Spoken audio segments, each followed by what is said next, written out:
deadly riots over the government's plan to avoid defaulting on its loans. Is that the unemployment keeps rising, and it has to keep rising just because you have an excess supply of goods, which is this is all borrowed money that our and that debt is owed by banks in other countries. about $1 trillion Still knows a lot. Including right here at home. In the form of a convenient personal loan. A filter cigarette that delivers the taste, and 45 malt liquor. Are you hot? Quite some time ago, by a second, America is sponsoring I first learned it from my grandmother. Now, my grandmother was a wonderful person. She taught me how to play the game Monopoly. She understood that the name of the game is to acquire. She would accumulate everything she could, and eventually she became the master of the board. And then she would always say the same thing to me. She'd look at me and she'd say, "One day, you'll learn to play the game." One summer, I played Monopoly almost every day, all day long. And that summer, I learned to play the game. I came to understand the only way to win is to make a total commitment to acquisition. I came to understand that money and possessions, that's the way that you keep score. And by the end of that summer, I was more ruthless than my grandmother. I was ready to bend the rules if I had to win that game. And I sat down with her to play that fall. I took everything she had. I watched her give her last dollar and quit in utter defeat. And then she had one more thing to teach me. Then she said,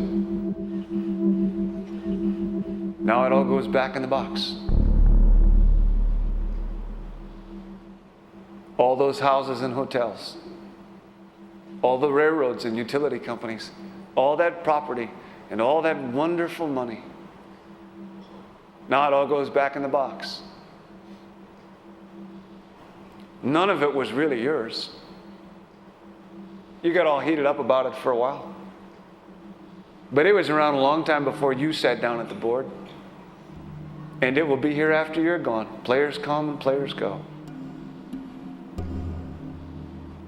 Houses and cars, titles and clothes, even your body.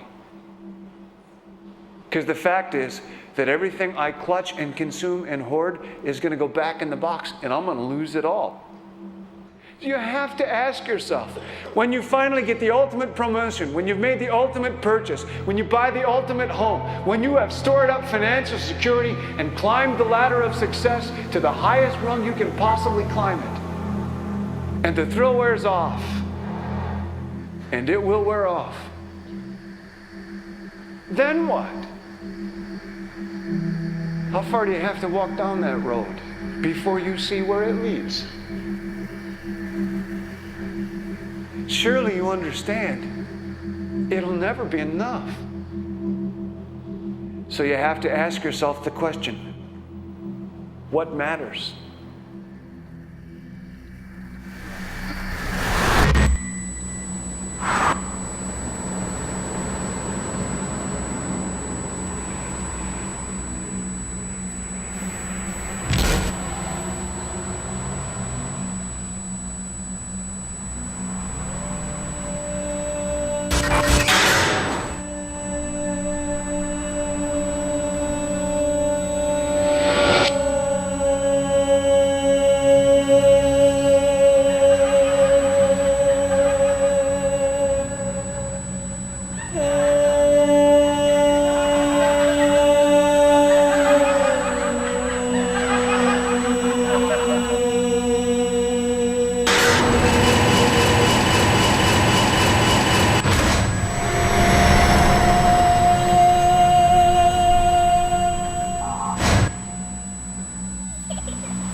was a young man growing up in New York City, I refused to pledge allegiance to the flag.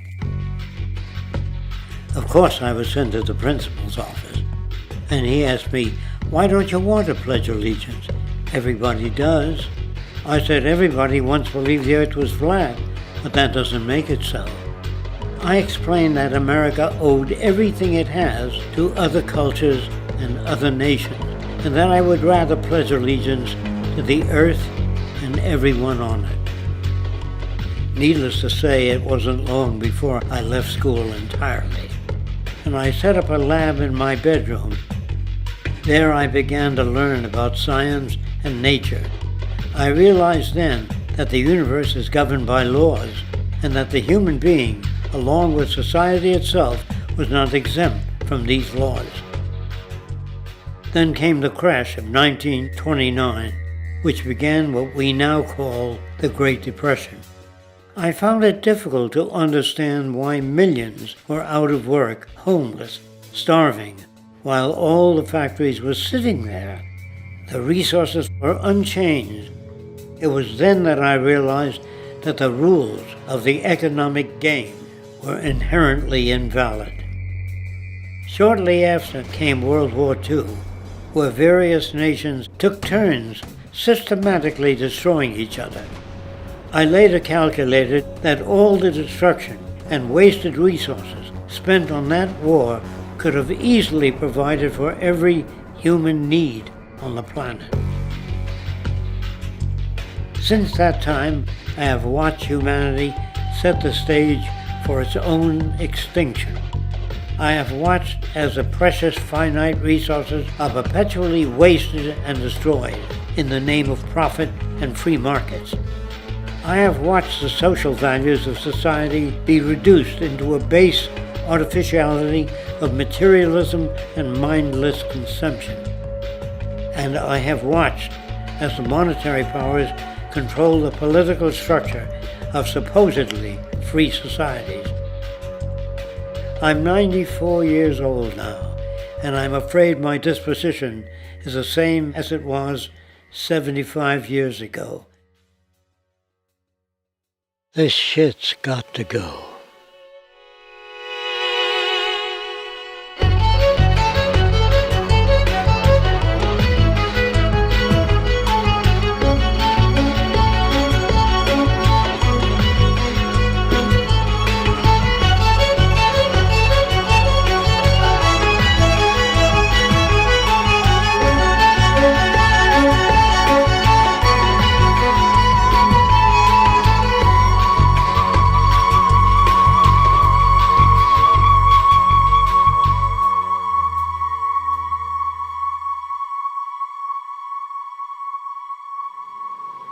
So you're a scientist, and somewhere along the way, hammered into your head is the inevitable nature versus nurture, and that's at least up there with Coke versus Pepsi or Greeks versus Trojans. So nature versus nurture, this by now utterly oversimplifying view of where influences on how a cell deals with an energy crisis, up to what makes us who we are on the most individualistic levels of personality. And what you've got is this complete false dichotomy built around nature as deterministic. At the very bottom of all the causality of life is DNA and the code of codes and the Holy Grail, and everything is driven by it. And at the other end, a much more social science perspective, which is we are social organisms, and biology is for slime molds. Humans are free of biology, and obviously both views are nonsense. What you see instead is it is virtually impossible to understand how biology works outside the context of environment. One of the most crazy-making yet widespread and potentially dangerous notions is, oh, that behavior is genetic. Now, what does that mean? It means all sorts of subtle stuff if you sort of know modern biology, but for most people out there, what it winds up meaning is, a deterministic view of life, one rooted in biology and genetics, genes equal things that can't be changed. Genes equal things that are inevitable and that you might as well not waste resources trying to fix, might as well not put societal energies into trying to improve because it's inevitable, it's unchangeable. And that is sheer nonsense.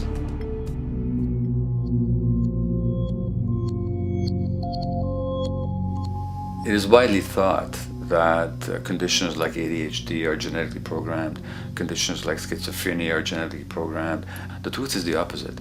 Nothing is genetically programmed. They're very rare diseases. I mean, a small handful, extremely sparsely represented in the population that are truly genetically determined. Most complex conditions might have a predisposition that is a genetic component, but a predisposition is not the same as a predetermination. The whole search for the source of diseases in the genome was doomed to failure before anybody even thought of it, because most diseases are not genetically predetermined. Heart disease, cancer, strokes, rheumatoid conditions, autoimmune conditions in general, mental health conditions, addictions, these are none of them genetically determined. Breast cancer, for example, out of 100 women with breast cancer, only 7 will carry the breast cancer genes. 93 do not. And out of 100 women who do have the genes, not all of them will get cancer.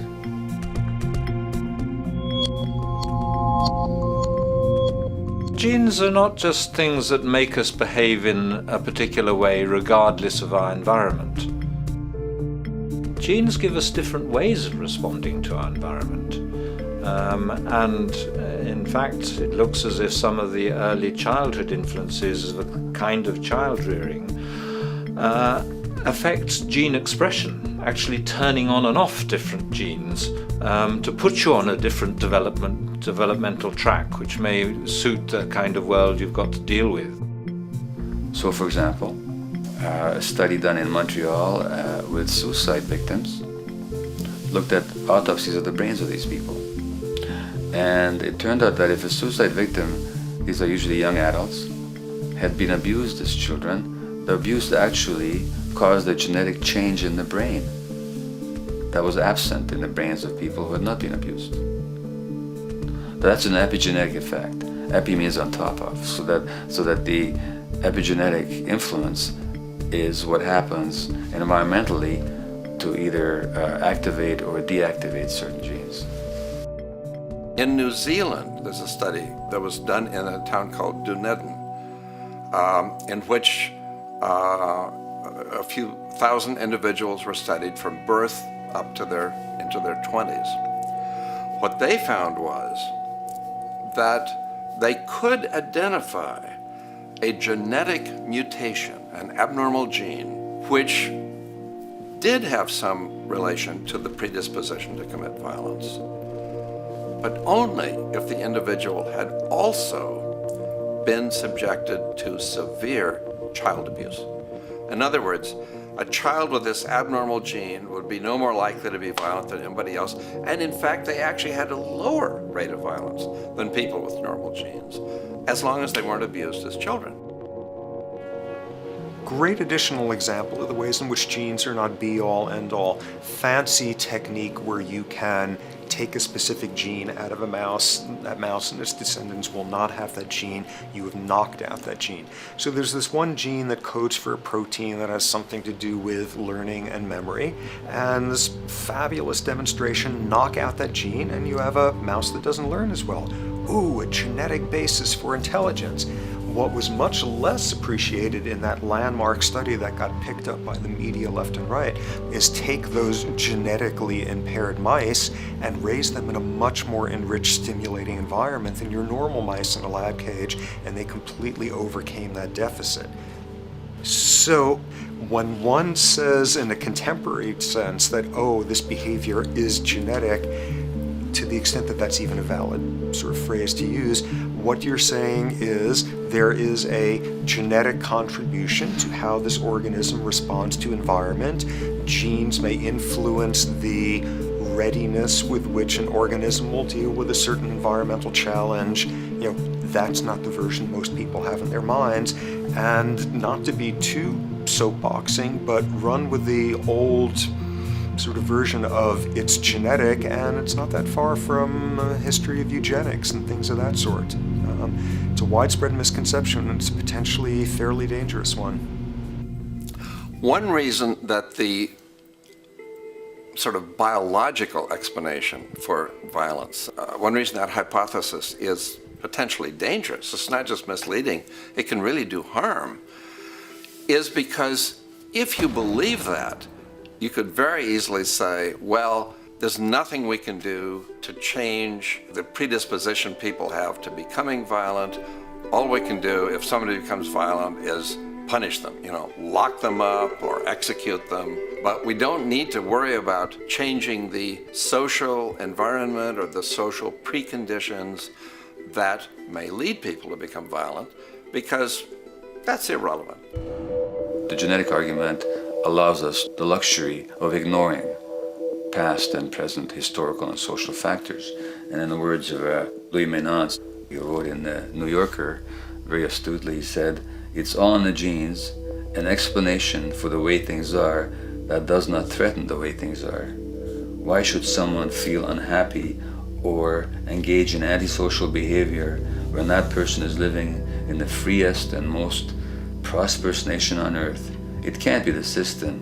There must be a flaw in the wiring somewhere," which is a good way of putting it. So the genetic argument is simply a cop-out, which allows us to ignore the social and economic and political factors that in fact underlie many troublesome behaviors.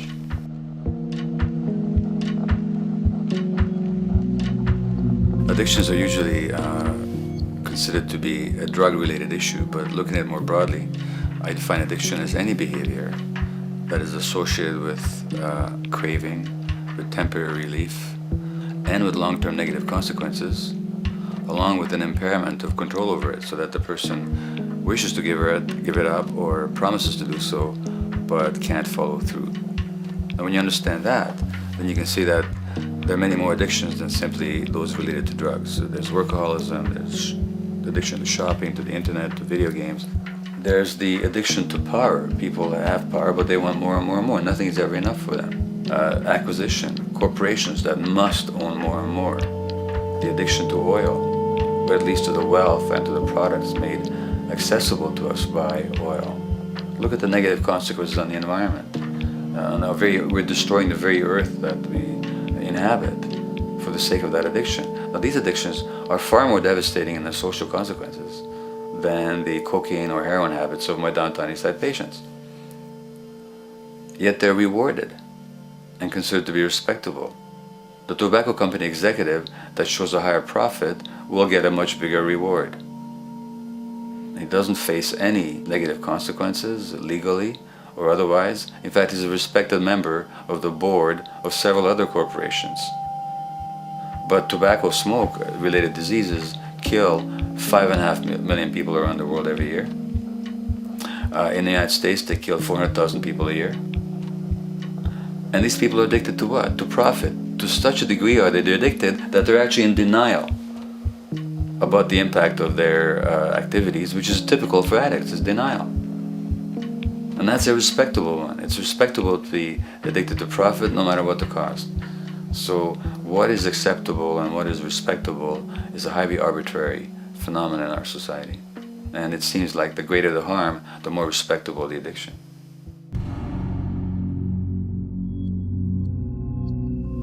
There's a general myth that drugs in themselves are addictive. In fact, the war on drugs is predicated on the idea that if you interdict the sources of drugs, you can deal with addiction that way. Now, if we understand addiction in a broader sense, we see that nothing in itself is addictive. No substance, no drug is by itself addictive, and no behavior is by itself addictive. Many people can go shopping without becoming shopaholics. Not everybody becomes a food addict. Not everyone who drinks a glass of wine becomes an alcoholic. So the real issue is what makes people susceptible, because it's the combination of a susceptible individual and the potentially addictive substance or behavior that actually then makes for full flowering of addiction. In short, it's not the the drug that's addictive. It's the question of the susceptibility of the individual to being addicted to a particular substance or behavior. If we wish to understand what then makes some people susceptible, we actually have to look at their life experience. The old idea, although it's old, but it's still broadly held, that addictions are due to some genetic cause is simply scientifically untenable. What the case is actually is that certain life experiences make people susceptible. Life experiences that not only shape the person's personality and psychological needs, but also their very brains in certain ways. And that process begins in utero.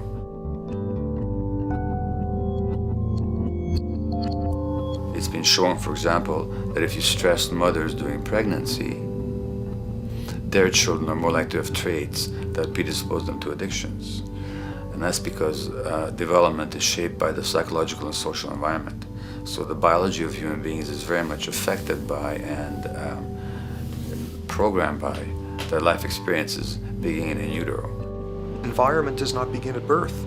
Environment begins as soon as you have an environment. As soon as you are a fetus, you are subject to whatever information is coming through mom's circulations, hormones, levels of nutrients.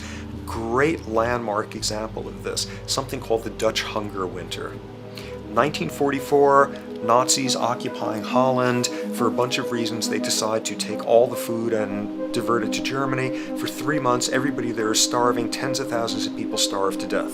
What the Dutch hunger winter effect is, if you were a second or third trimester fetus during the starvation, your body learned something very unique during that time. As it turns out, second, third trimester, something that your body is going about trying to learn about the environment is, well, how menacing of a place is it out there? How plentiful? How much nutrients am I getting by way of mom's circulation? Be a fetus who is starving during that time, and your body programs forever after to be really, really, really stingy with your sugar and fat, and what you do is you store every bit of it.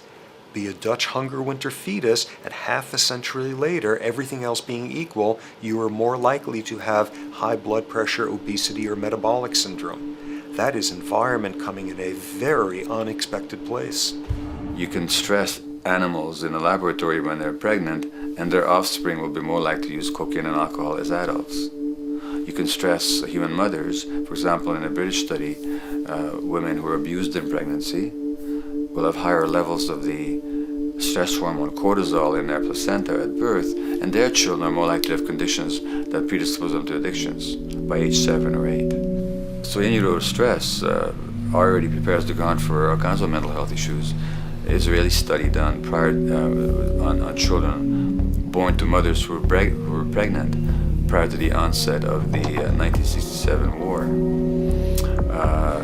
These women, of course, are very stressed, and their offspring have a higher incidence of schizophrenia than the average cohort. So there's plenty of evidence now that prenatal effects have a huge impact on the developing human being.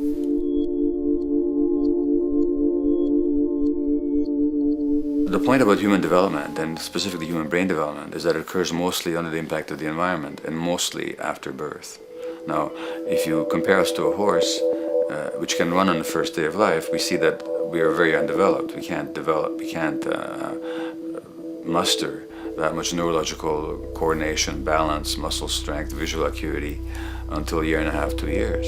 And that's because the brain development that in the horse happens in the safety of the womb, in a human being has to happen after birth. And that has to do with simple evolutionary logic. As the head gets larger, which is what makes us into human beings, the burgeoning of the forebrain is what creates the human species, actually. At the same time, we walk on 2 legs, so our pelvis narrows to accommodate that. So now we have a narrower pelvis, a larger head. Bingo, we have to be born prematurely. And that means that the brain development that in other animals occurs in utero, in us, occurs after birth. And much of that under the impact of the environment. And the concept of neural Darwinism simply means that the circuits that get the appropriate input from the environment will develop optimally, and the ones that don't will either not develop optimally or perhaps not at all. If you take a child with perfectly good eyes at birth, and you put him in a dark room for 5 years, he'll be blind thereafter for the rest of his life, because the circuits of vision require light waves for their development. And without that, even the rudimentary circuits present and active at birth will atrophy and die, and new ones will not develop. There's a significant way in which early experiences shape adult behavior, and even and especially early experiences for which there's no recall memory. It turns out that there are two kinds of memory. There is explicit memory, which is recall. This is when you can call back facts, details, episodes, circumstances. But the structure in the brain, which is called the hippocampus, which encodes recall memory, it doesn't even begin to develop fully until a year and a half, and it's not fully developed till much later, which is why hardly anybody has any recall memory prior to 18 months. But there's another kind of memory, which is called implicit memory, which is in fact an emotional memory, where the emotional impact and the interpretation that the child makes of those emotional experiences is ingrained in the brain in the form of nerve circuits ready to fire without specific recall. So to give you a clear example, people who are adopted have a lifelong sense of rejection very often. They can't recall the adoption, they can't recall the separation from birth mother, because there's nothing there to recall with. But the emotional memory of separation and rejection is deeply embedded in their brains. Hence, they're much more likely to experience a sense of rejection and a great emotional upset when they perceive themselves as being rejected than other people. That's not unique to people who are adopted, but it's particularly strong in them because of this function of implicit memory. People who are addicted, given that they, according to all the research literature, certainly in my experience, the hardcore addicts virtually were all significantly abused as children or suffered severe emotional loss. Their emotional or implicit memories are those of a world that's not safe and not helpful, caregivers who are not to be trusted, and relationships that are not safe enough to open up to vulnerably.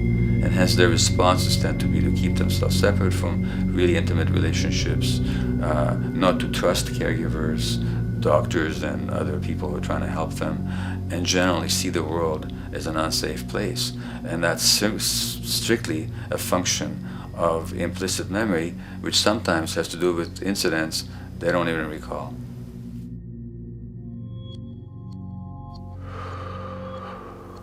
Infants who are born premature are often in incubators and various types of gadgetry and machinery for weeks and perhaps months. It's now known that if these children are touched and stroked on the back for just 10 minutes a day, that promotes their brain development. So human touch is essential for development. And in fact, infants who are never picked up will actually die. That's how much of a fundamental need being held is to human beings. In our society, there's an unfortunate tendency to tell parents not to pick up their kids, not to hold them, not to pick up babies who are crying for fear of spoiling them, or to encourage them to sleep through the night. You don't pick them up, which is just the opposite of what the child needs. And these children might go back to sleep because they give up and their brains just shut down as a way of defending against the vulnerability of being abandoned really by their parents. But their implicit memories will be that of a world that doesn't give a damn. A lot of these differences are structured very early in life. In a way, if you like, the parental experience of adversity, how tough life is or how easy it is passed on to children, whether through maternal depression or parents being bad-tempered with their kids because they've had a hard day or just being too tired at the end of the day. And these have very powerful effects, programming children's development, which we know a lot about now. But that's early sensitivity isn't just an evolutionary mistake. It exists again in many different species. Even seedlings, there's an early adaptive process to the kind of environment they're growing up in. But for humans, the adaptation is to the quality of social relations. And so early life, how nurturing or how much conflict, how much attention you get, is a taster of the kind of world you may be growing up in. Are you growing up in a world where you have to fight for what you can get, watch your back, fend for yourself, learn not to trust others? Or are you growing up in a society where you depend on reciprocity, mutuality, cooperation, where empathy is important, where your security depends on good relations with other people? And that needs a very different emotional and cognitive development. And that's what the early sensitivity is about. And parenting is almost, quite unconsciously, a system for passing on that experience to children of the kind of world they're in. The great British child psychiatrist D.W. Winnicott said that fundamentally two things can go wrong in childhood. One is when things happen that shouldn't happen, and then things that should happen but don't. And the first category is the traumatic and abusive and abandonment experiences of my downtown East Side patients and of many addicts. That's what shouldn't happen but did. But then there is the non-stressed, attuned, non-distracted attention of the parent that every child needs, that very often children don't get. They're not abused, they're not neglected, and they're not traumatized. But what should happen, the presence of the emotionally available, nurturing parent, just is not available to them because of the stresses in our society and the parenting environment. And the psychologist Alan Shore calls that proximal abandonment, when the parent is physically present but emotionally absent. I have spent roughly the last 40 years of my life working with the most violent people our society produces, murderers, rapists, and so on, in an attempt to understand what causes this violence. I discovered that the most violent of the criminals in our prisons had themselves been victims of a degree of child abuse that was beyond the scale of what I ever thought of applying the term child abuse to. I had no idea of the depth of the depravity with which children in our society are all too often treated. The most violent people I saw were themselves the survivors of their own attempted murder, often at the hands of their parents or other people in their social environment, or were the survivors of family members who'd been killed, their closest family members, by other people. The Buddha argued that everything depends on everything else. He says the one contains the many and the many contains the one. That you can't understand anything in isolation from its environment. The leaf contains the sun, the sky, and the earth, obviously. This has not been shown to be true, of course, all around, and specifically when it comes to human development. The modern scientific term for it is the biopsychosocial nature of human development, which says that the biology of human beings depends very much on their interaction with the social and psychological environment. And specifically, the psychiatrist and researcher Daniel Siegel at the University of California, Los Angeles, UCLA, has coined the phrase interpersonal neurobiology, which means to say that the way that our nervous system functions depends very much on our personal relationships. In the first place with the parenting caregivers, and in the second place with other important attachment figures in our lives, and in the third place with our entire culture. So that you can't separate the neurological functioning of a human being from the environment in which he or she grew up in and continues to exist in. And this is true throughout the life cycle. It's particularly true when you're dependent and helpless and your brain is developing, but it's true even in adults and even at the end of life. Human beings have lived in almost every kind of society, from the most egalitarian, hunting and gathering societies seem to have been very egalitarian, for instance, based on food sharing, gift exchange. Small bands of people living predominantly off of foraging, but a little bit of hunting. Predominantly among people you have at the least known your entire life, if not surrounded by third cousins or closer, in a world in which there is a great deal of fluidity between different groups, in a world in which there is not a whole lot in terms of material culture. This is how humans have spent most of their hominid history. And no surprise, that makes for a very different world. One of the things you get as a result of that is far less violence. Organized group violence is not something that occurred at that time of human history, and it seems quite clear. So where did we go wrong? Violence is not universal. It's not symmetrically distributed throughout the human race. There is a huge variation in the amount of violence in different societies. There are some societies that have virtually no violence. There are others that destroy themselves. Some of the Anabaptist religious groups that are complete strict pacifists, like the Amish, the Mennonites, the Hutterites. Among some of these groups, the Hutterites, there are no recorded cases of homicide. During our major wars, like World War II, where people were being drafted, they would refuse to serve in the military. They would go to prison rather than serve in the military. In the kibbutzim in Israel, the level of violence is so low that the criminal courts there will often send violent offenders, people who've committed crimes, to live on the kibbutzim in order to learn how to live a nonviolent life, because that's the way people live there. So we are amply shaped by society.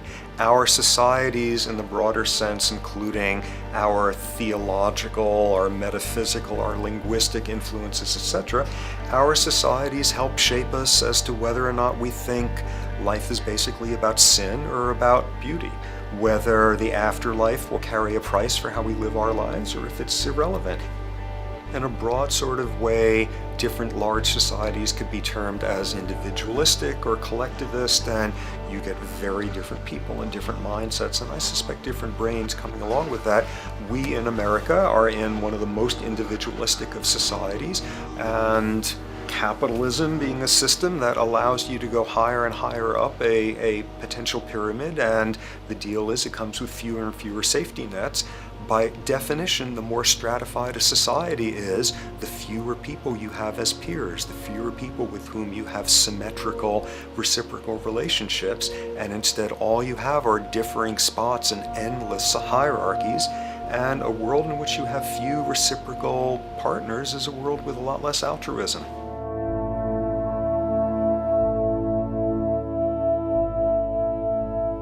Alright, so this brings us to a total impossible juncture, which is to try to make sense in perspective of science as to what the nature is of human nature. You know, on a certain level, the nature of our nature is not to be particularly constrained by our nature.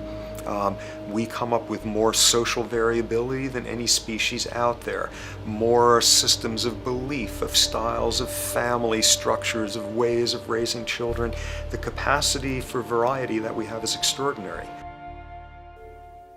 In a society which is predicated on competition and really very often the ruthless exploitation of one human being by another, the profiteering of other people's problems, and very often the creation of problems for the purpose of profiteering, the ruling ideology will very often justify that behavior by appeals to some fundamental and unalterable human nature. So the myth in our society is that people are competitive by nature, and that they're individualistic, and that they're selfish. The real reality is quite the opposite. We have certain human needs. The only way that you can talk about human nature concretely is by recognizing that there's certain human needs. We have a human need for companionship and for close contact, to be loved, to be attached to be accepted, to be seen, to be received for who we are. If those needs are met, we develop into people who are compassionate and cooperative and who have empathy for other people. So the opposite that we often see in our society is in fact the distortion of human nature, precisely because so few people have their needs met. So yes, you can talk about a human nature, but only in the sense of basic human needs that are instinctively evoked, or I should say certain human needs that lead to certain traits if they are met, and a different set of traits if they're denied. So, when we recognize the fact that the human organism, which has a great deal of adaptive flexibility, allowing us to survive in many different conditions, is also rigidly programmed for certain environmental requirements or human needs, a social imperative begins to emerge. Just as our bodies require physical nutrients, the human brain demands positive forms of environmental stimulus at all stages of development, while also needing to be protected from other negative forms of stimulus. And if things that should happen do not, or if things that shouldn't happen do, it is now apparent that the door can be opened for not only a cascade of mental and physical diseases, but many detrimental human behaviors as well.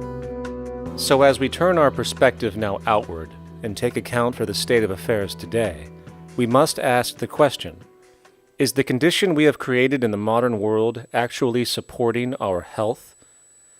Is the bedrock of our socioeconomic system acting as a positive force for human and social development and progress?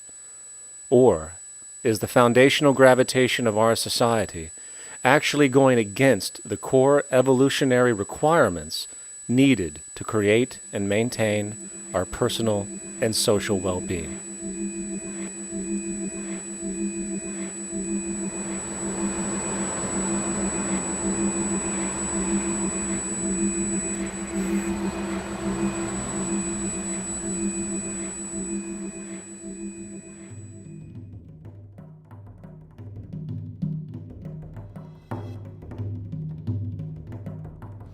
So one might ask, where did this all begin?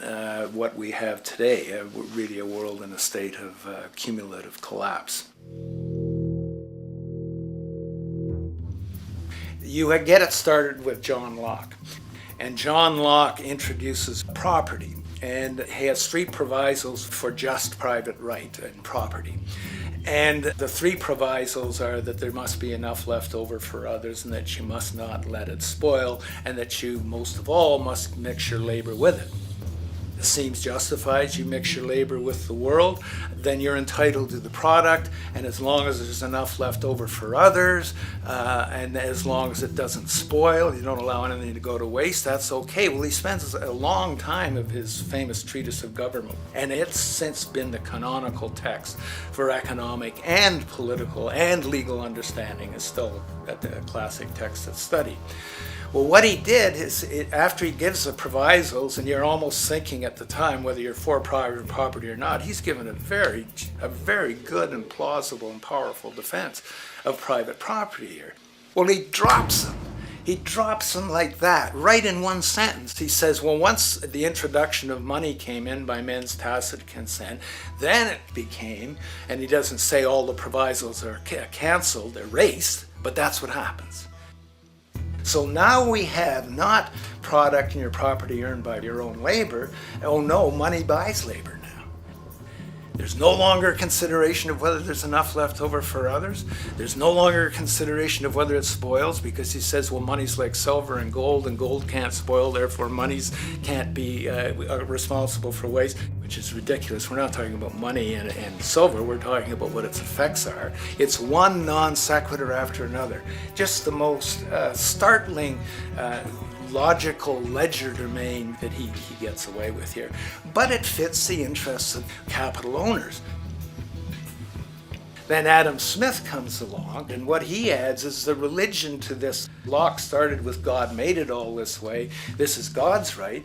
And now we get also with Smith coming along, he says it's not only God's, I mean, he's not saying this, but this is what's happening philosophically in principle. He's saying it's not only a question of private property, that's all now presupposed as given. And that there's money investors that buy labor, given. That there's no limit to how much they can buy of other men's labor, how much they can accumulate, how much inequality, that's all given now. And so he comes along, and what his big idea is, and again, it's just introduced in parentheses, en passant.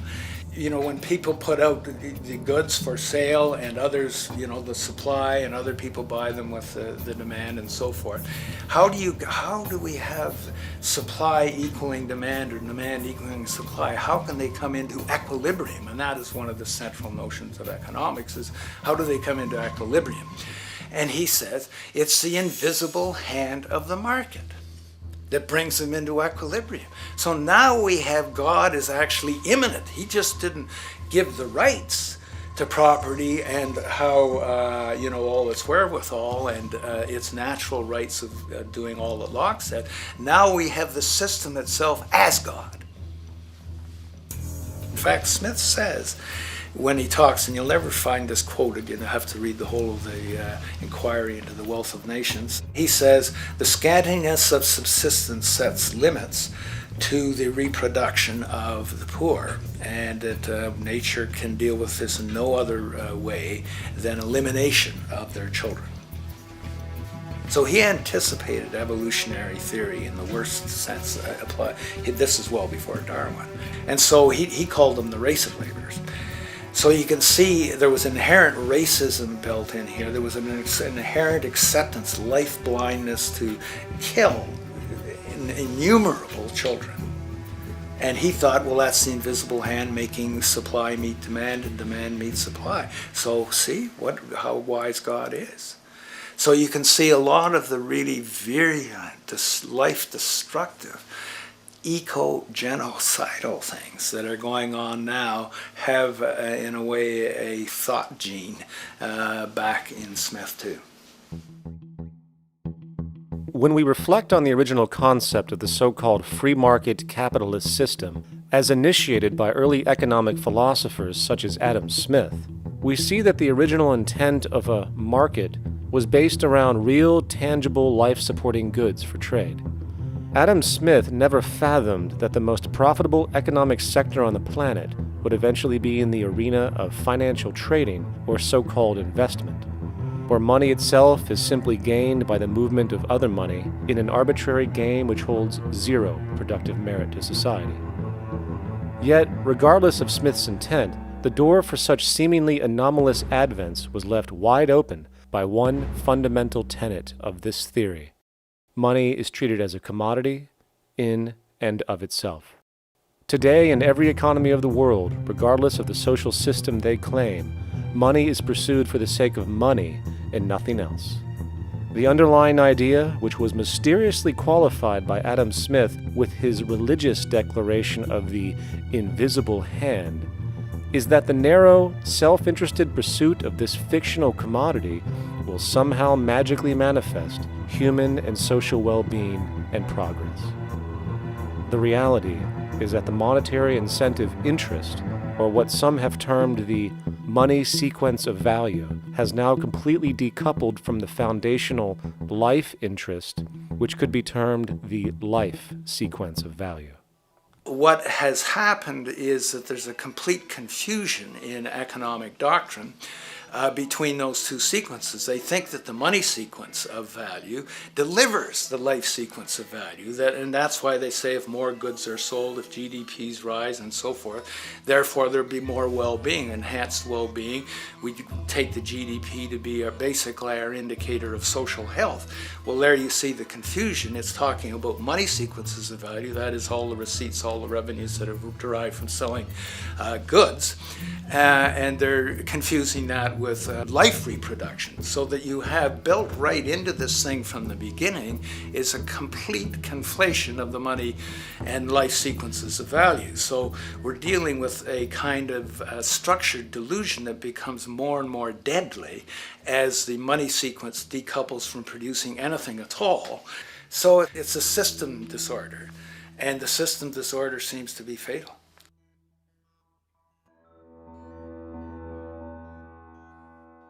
In society today, you seldom hear anyone speak of the progress of their country or society in terms of their physical well-being, state of happiness, trust, or social stability. Rather, the measures are presented to us through economic abstractions. We have the gross domestic product, the consumer price index, the value of the stock market, rates of inflation, and so on. But does this tell us anything of real value as to the quality of people's lives? No, all these measures have to do with the money sequence itself and nothing more. For example, the gross domestic product of a country is a measure of the value of goods and services sold. This measure is claimed to correlate to the standard of living of a country's people. In the United States, healthcare accounted for over 17% of GDP in 2009, amounting to over $2.5 trillion spent, hence creating a positive effect on this economic measure. And based on this logic, it would be even better for the U.S. economy if healthcare services increased more so, perhaps to $3 trillion or $5 trillion, since that would create more growth, more jobs, and hence boasted by economists as a rise in their country's standard of living. But wait a minute, what do healthcare services actually represent? Well, sick and dying people. That's right, the more unhealthy people there are in America, the better the economy. Now, that is not an exaggeration or a cynical perspective. In fact, if we step back far enough, you will realize that the GDP not only doesn't reflect real public or social health on any tangible level, it is, in fact, mostly a measure of industrial inefficiency and social degradation. And the more you see it rise, the worse things are becoming with respect to personal, social, and environmental integrity. You have to create problems to create profit. There is no profit under the current paradigm in saving lives, putting balance on this planet, having justice and peace or anything else. There's just no profit there. There's an old saying, pass a law, create a business. Whether you're creating a business for a lawyer or whatever. So, crime does create business, just like destruction creates business in Haiti. We have now roughly 2 million people incarcerated in this country, and of those, many of them are in prisons run by private corporations, Corrections Corporation of America, Wackenhut, who trade their stock on Wall Street based upon how many people are in jail. Now that's sickness, but that is a reflection of what this economic paradigm calls for. So what exactly does this economic paradigm call for? What is it that keeps our economic system going? Consumption. Or more accurately, cyclical consumption. When we break down the foundation of classic market economics, we are left with a pattern of monetary exchange that simply cannot be allowed to stop or even substantially slowed, if the society as we know it is to remain operational. There are three main actors on the economic stage: the employee, the employer, and the consumer. The employee sells labor to the employer for income. The employer sells its production services and hence goods to the consumer for income. And the consumer, of course, is simply another role of the employer and employee, spending back into the system to enable the cyclical consumption to continue. In other words, the global market system is based on the assumption that there will always be enough product demand in society to move enough money around at a rate which can keep the consumption process going. And the faster the rate of consumption, the more so-called economic growth is assumed, and so the machine goes. But hold on, I thought an economy was meant to, economize?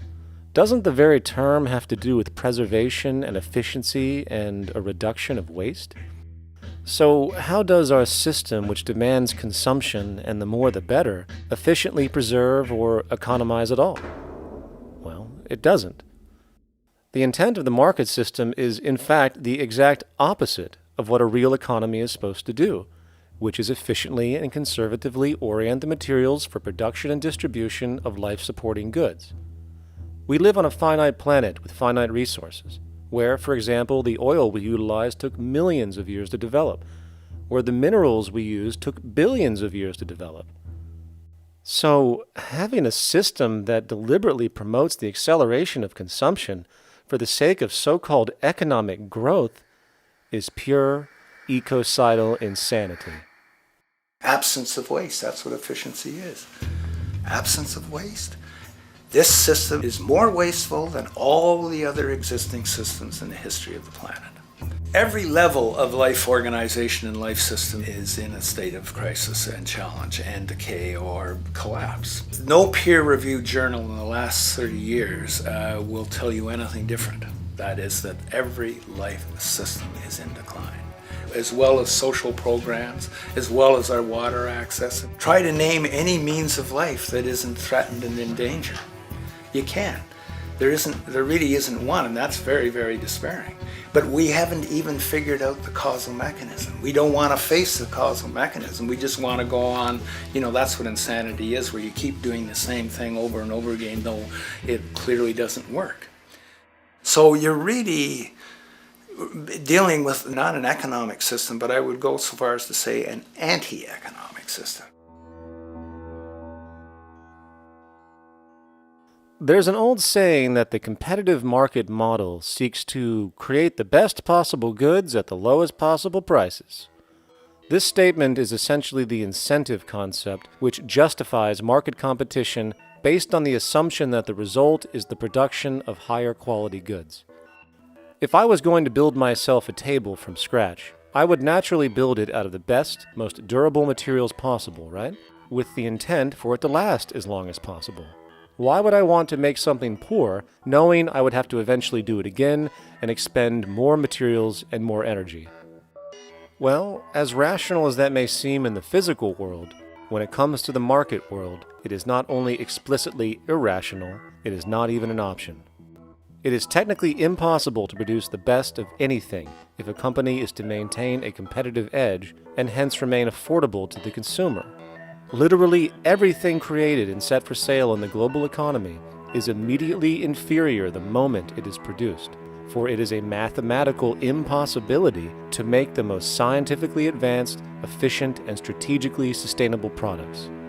This is due to the fact that the market system requires that cost efficiency, or the need to reduce expenses, exist at every stage of production, from the cost of labor to the cost of materials and packaging, and so on.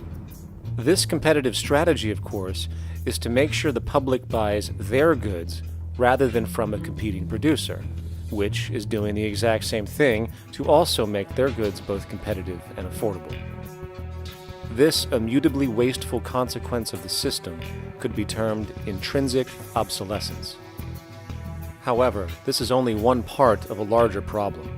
A fundamental governing principle of market economics, one that you will not find in any textbook, by the way, is the following.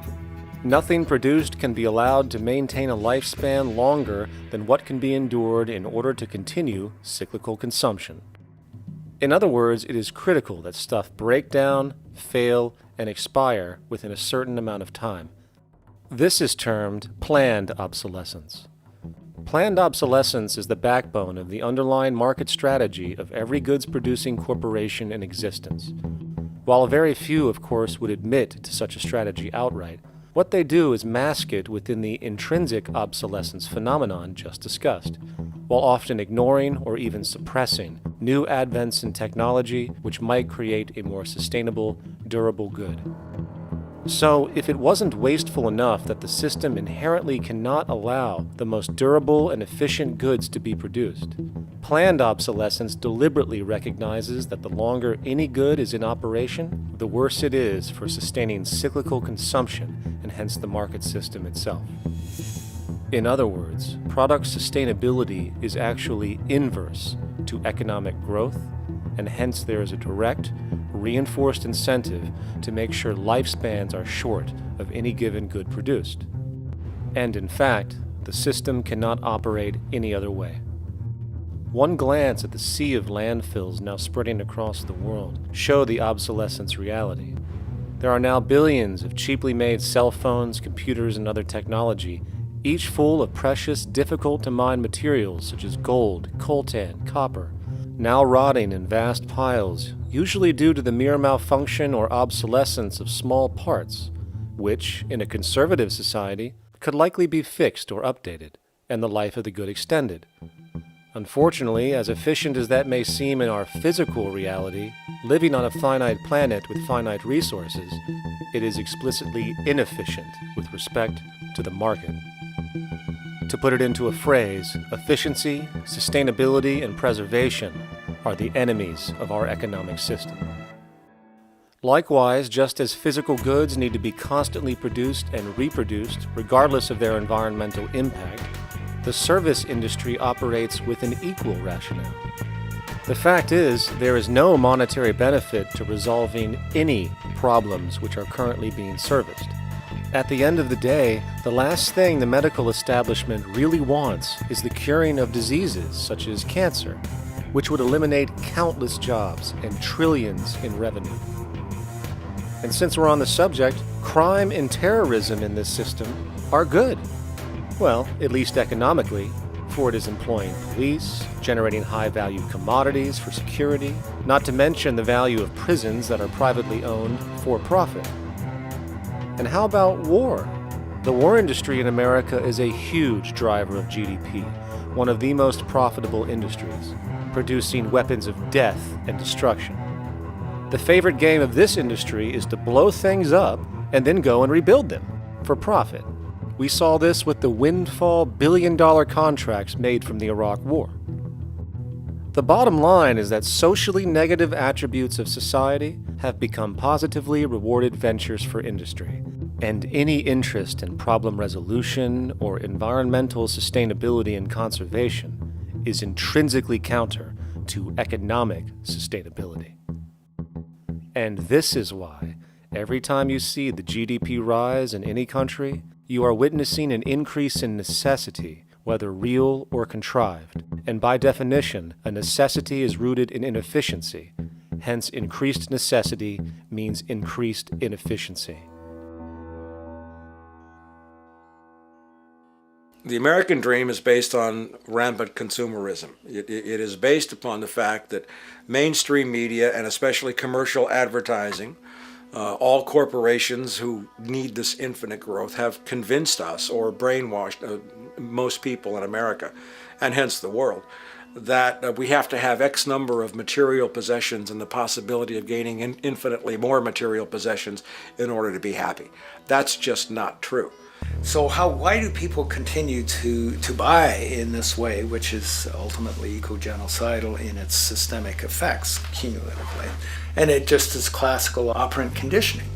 You simply put inputs of conditioning into the organism, and you have outputs of desired behaviors or goals or objectives.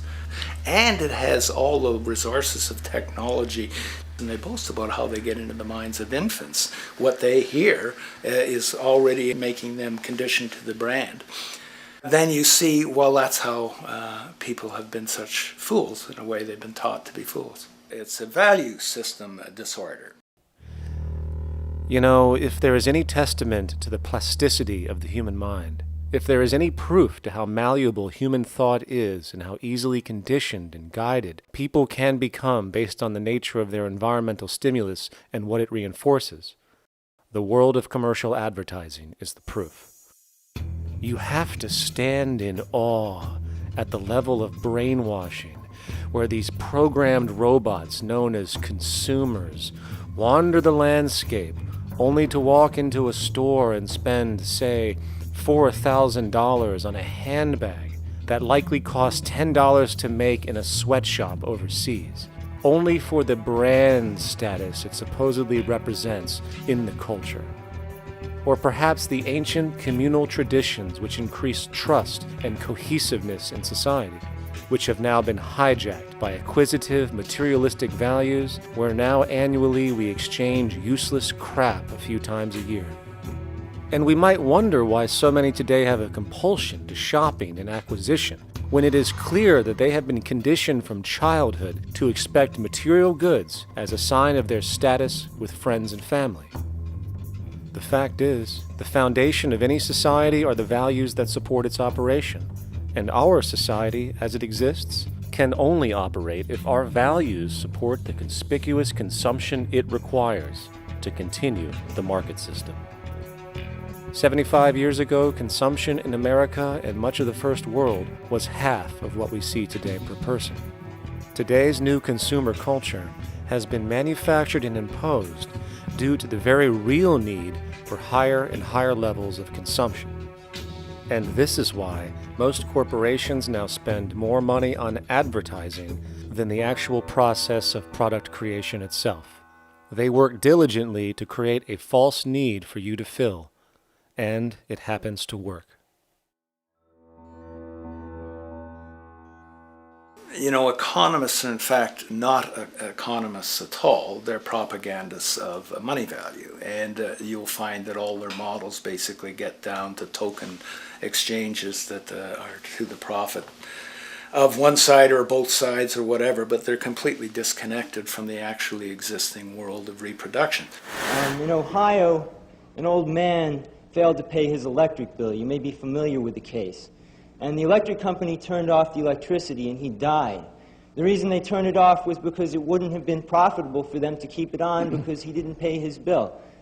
Do you believe that was right? The responsibility really lies not on the electric company for turning it off, but on those of this man's neighbors and friends and associates who are not charitable enough to enable him as an individual to meet the electric bill. Did I hear that right? Did he just say the death of a man caused by not having money was the responsibility of other people, or in effect, charity? Well then, I guess we're going to need a whole lot of infomercials, little miserable coin slot donations for bodega counters, and a bunch of pickle jars for the billion people now starving to death on this planet because of the very system Milton Friedman promotes. Whether you are dealing with the philosophies of Milton Friedman, F.A. Hayek, John Maynard Keynes, Ludwig von Mises, or any other major market economist, the basis of rationale rarely leaves the money sequence. It is like a religion. Consumption analysis, stabilization policies, deficit spending, aggregate demand.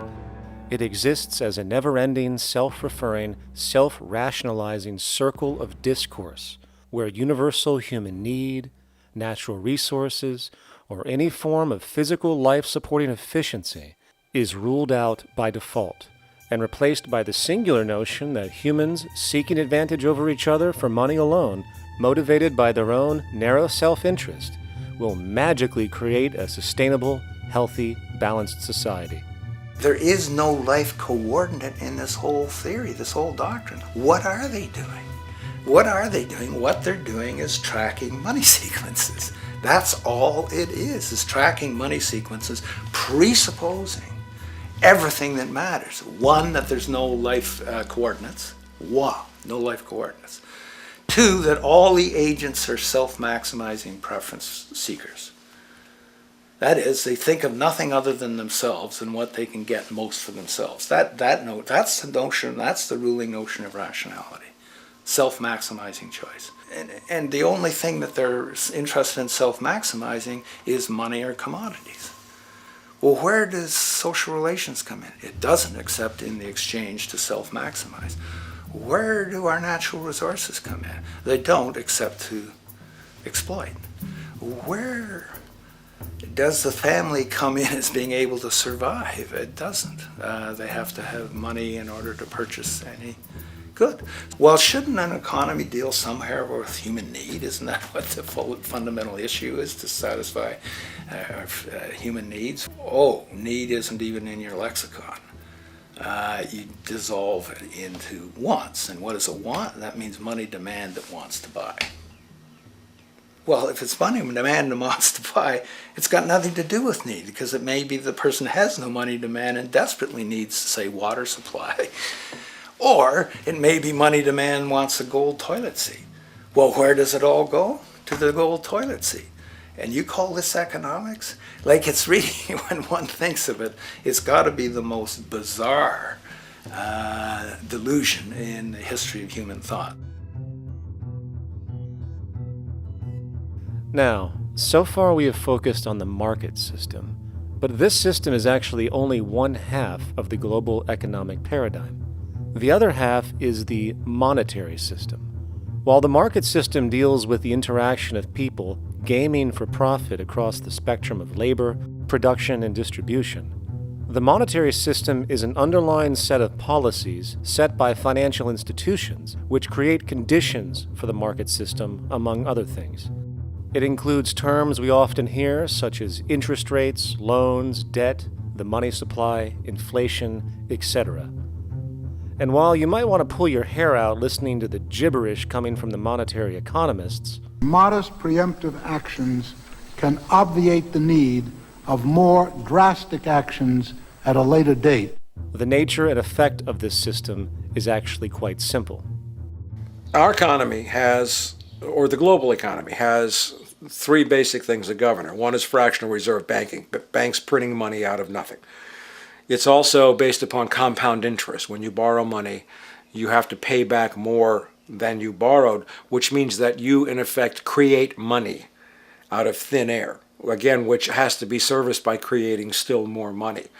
We live in an infinite growth paradigm. The economic paradigm we live in now is a Ponzi scheme. It's nothing grows forever. It's not possible. As a great psychologist James Hillman wrote, the only thing that grows in a human body after a certain age is cancer. It's not just the amount of money that has to keep growing, it's the amount of consumers. Consumers to borrow money at interest to generate more money, and obviously that's not possible on a finite planet. People are basically vehicles to just create money, which must create more money to keep the whole thing from falling apart, which is what's happening right now. There are really only two things anyone needs to know about the monetary system. 1. All money is created out of debt. Money is monetized debt, whether it materialized from treasury bonds, home loan contracts, or credit cards. In other words, if all outstanding debt was to be repaid right now, there would not be $1 in circulation. And 2, interest is charged on virtually all loans made, and the money needed to pay back this interest does not exist in the money supply outright. Only the principal is created by the loans, and the principal is the money supply. So, if all this debt was to be repaid right now, not only would there not be $1 left in circulation, there would also be a gigantic amount of money owed that is literally impossible to pay back, for it does not exist. The consequence of all of this is that two things are inevitable: inflation and bankruptcy.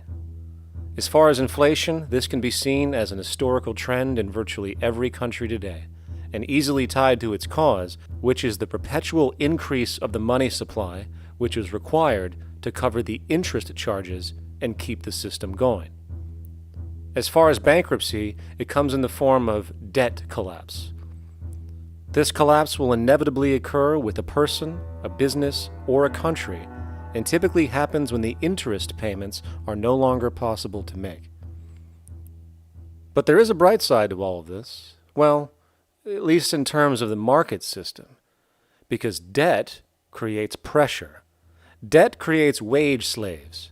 A person in debt is much more likely to take a low wage than a person who isn't, hence becoming a cheap commodity. So it's great for the corporations to have a pool of people that have no financial mobility. But hey, that same train of thought also goes for entire countries.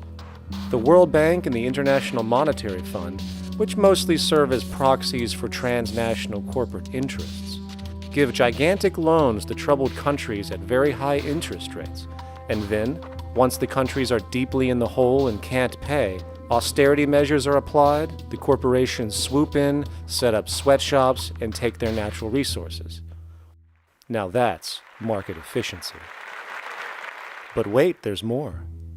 You see, there's this unique hybrid of the monetary and market system called the stock market, which rather than, actually produce anything real, they just buy and sell money itself.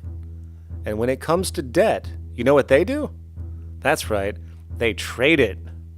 They actually buy and sell debt for profit, from credit default swaps and collateralized debt obligations for consumer debt, to complex derivative schemes used to mask the debt of entire countries, such as the collusion of investment bank Goldman Sachs in Greece, which nearly collapsed the entire European economy. So when it comes to the stock market and Wall Street, we have an entirely new level of insanity born out of the money sequence of value. All you need to know about markets was written in an editorial in the Wall Street Journal a couple of years ago. It was called Lessons of the Brain-Damaged Investor. And in this editorial, they explain why people with slight brain damage do better as investors than people with normal brain functionality. Why? Because the slightly brain damaged person has no empathy.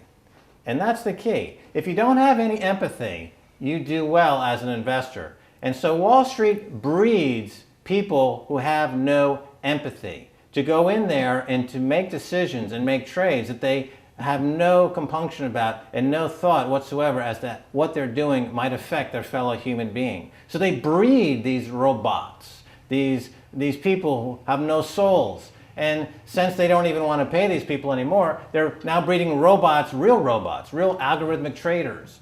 Goldman Sachs and the high-frequency trading scandal. They put a computer next to the exchange, the New York Stock Exchange. This computer, this co-located computer as they call it, it front runs all the trades on the exchange, and it hits the exchange with volumes of orders in ways that scalp pennies and nickels away from the exchange. It's like they're siphoning money all day long. They went one quarter last year, 30 or 60 straight days without a single down day, and made millions of dollars every single day. Is that because, well, that's statistically impossible. When I worked on Wall Street, the way it works is everyone kicks upstairs the bribes. The brokers bribe to the office manager bribes to the regional sales manager bribes to the national sales manager. It's a common understanding. At Christmas, who gets the biggest bonus at Christmas in an average brokerage office? The compliance officer. The compliance officer sits there all day long. He's supposed to be making sure you don't violate any of the margin rules and you're complying with the law. Of course, yeah, to the extent that you can bribe the compliance officer, yeah, that's right, you are complying with the law. So how does fraud has become the system? It's no longer a byproduct. It is the system. You know, it's like that old Woody Allen joke. He says, "Doctor, my brother thinks he's a chicken." And the doctor says, "Take a pill, and that should cure the problem." And he says, "No, doctor, you don't understand. We need the eggs." Okay? So the trading of fraudulent claims back and forth between banks to generate fees, to generate bonuses, has become the GDP producing growth engine of the United States economy, even though they're essentially trading fraudulent claims that there's absolutely no hope of ever paying back. They're processing and generating and re-securitizing nothing. If I write $20 billion on a cocktail napkin and I sell it to JP Morgan, while JP Morgan writes $20 billion on a cocktail napkin, and we swap those two cocktail napkins at a bar, and we each pay ourselves 1/4% in a fee, we make a lot of money for our Christmas bonus. We each have on our books a $20 billion cocktail napkin, which has no real value until such time as the system is no longer able to absorb bogus cocktail napkins, in which case we go to the government to get bailed out. And because of Wall Street and the global stock market, there are now conservatively about $700 trillion of outstanding fraudulent claims known as derivatives, still waiting to collapse, a value amounting to over 10 times the gross domestic product of the entire planet. And while we have seen the bailouts of corporations and banks by governments, which of course comedically borrow their money from banks to begin with, we are now seeing attempts to bail out whole countries by conglomerates of other countries through the international banks. But how do you bail out a planet? There is no country out there that isn't now saturated in debt. The cascade of sovereign debt defaults we have seen can only be the beginning when the math is taken into account.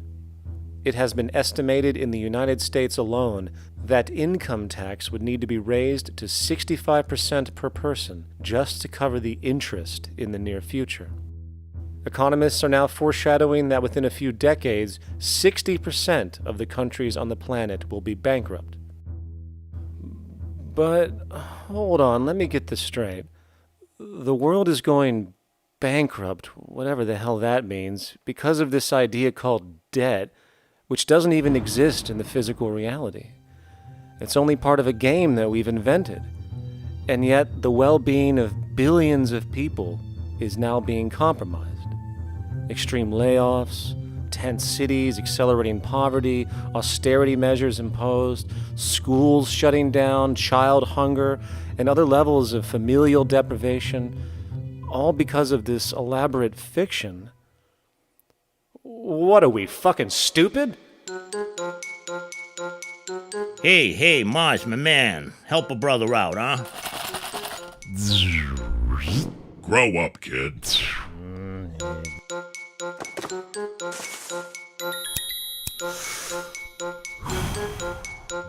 Saturn, what's up, man?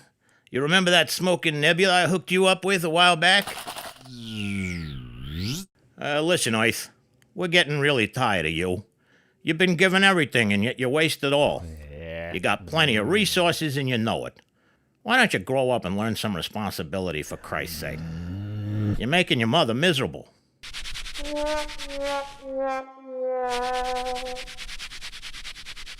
You're on your own, pal. Yeah, whatever.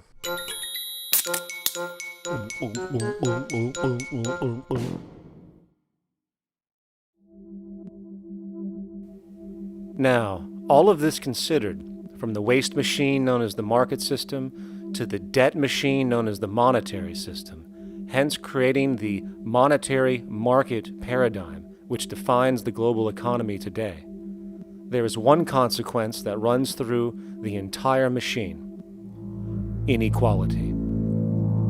Whether it is the market system which creates a natural gravitation towards monopoly and power consolidation, while also generating pockets of wealthy industries that tower over others regardless of utility, such as the fact that top hedge fund managers on Wall Street now take home over $300 million a year for contributing literally nothing, while a scientist looking for a cure for a disease trying to help humanity might make $60,000 a year if they're lucky.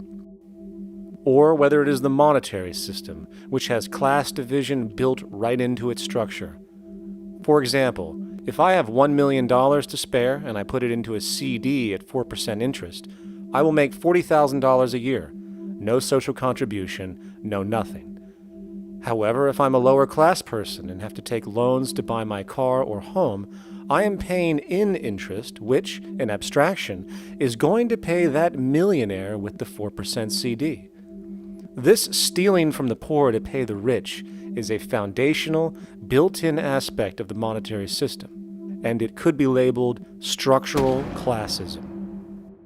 Of course, historically, social stratification has always been deemed unfair, but obviously accepted overall as now 1% of the population owns 40% of the planet's wealth. But, material fairness aside, there is something else going on underneath the surface of inequality, causing an incredible deterioration in public health as a whole.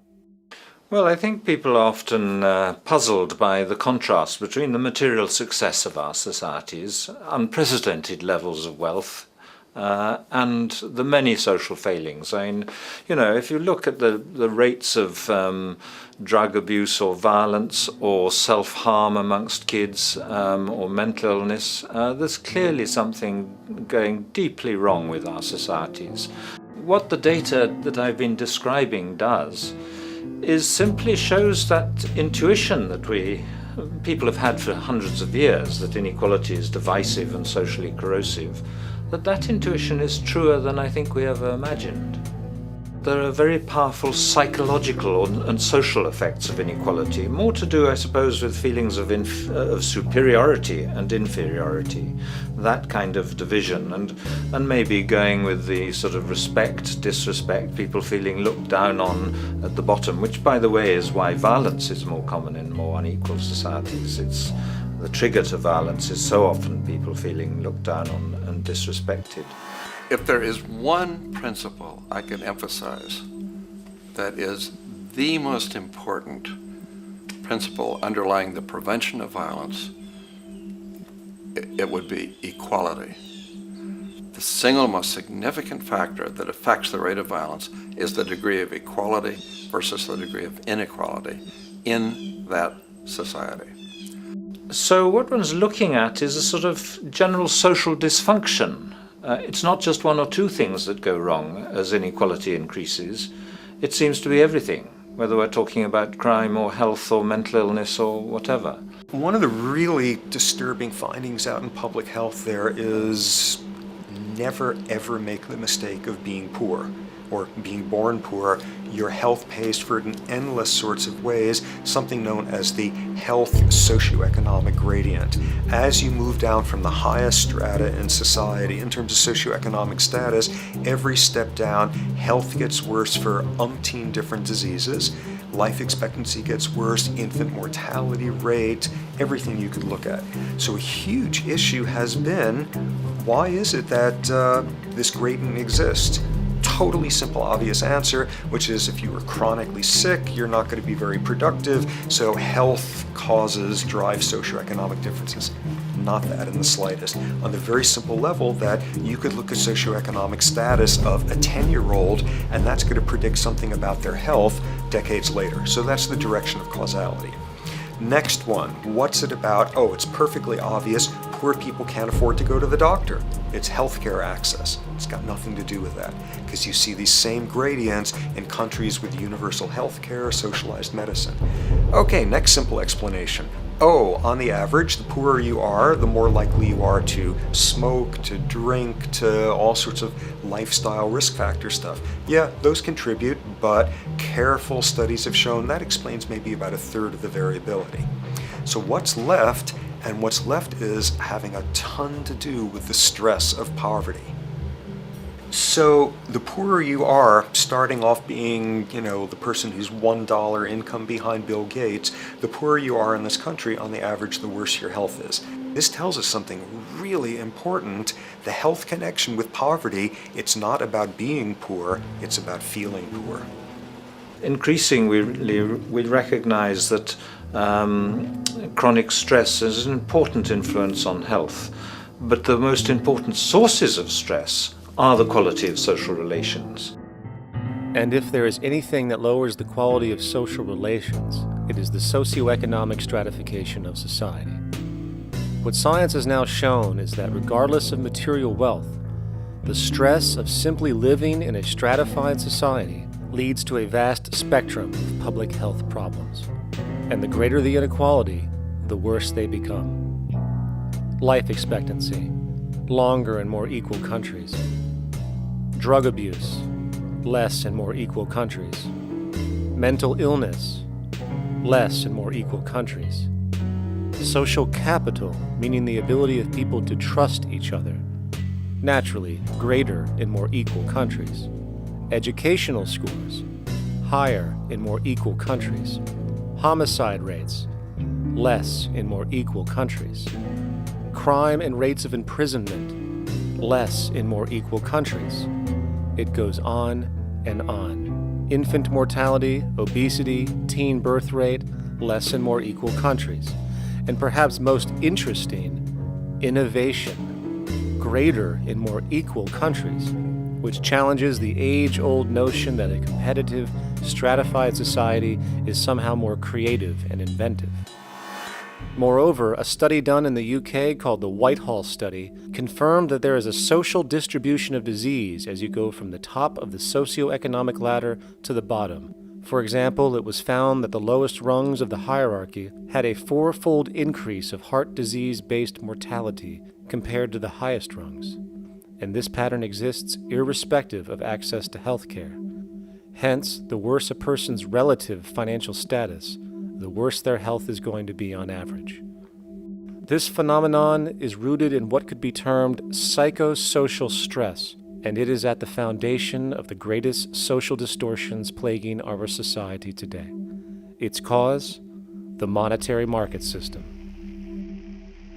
Make no mistake, the greatest destroyer of ecology, the greatest source of waste and depletion and pollution, the greatest purveyor of violence, war, crime, poverty, animal abuse, and inhumanity, the greatest generator of social and personal neuroses, mental disorders, depression, anxiety, not to mention the greatest source of social paralysis, stopping us from moving into new methodologies for personal health, global sustainability, and progress on this planet, is not some corrupt government or legislation, not some rogue corporation or banking cartel, not some flaw of human nature, and not some secret hidden cabal that controls the world. It is, in fact, the the socio-economic system itself at its very foundation.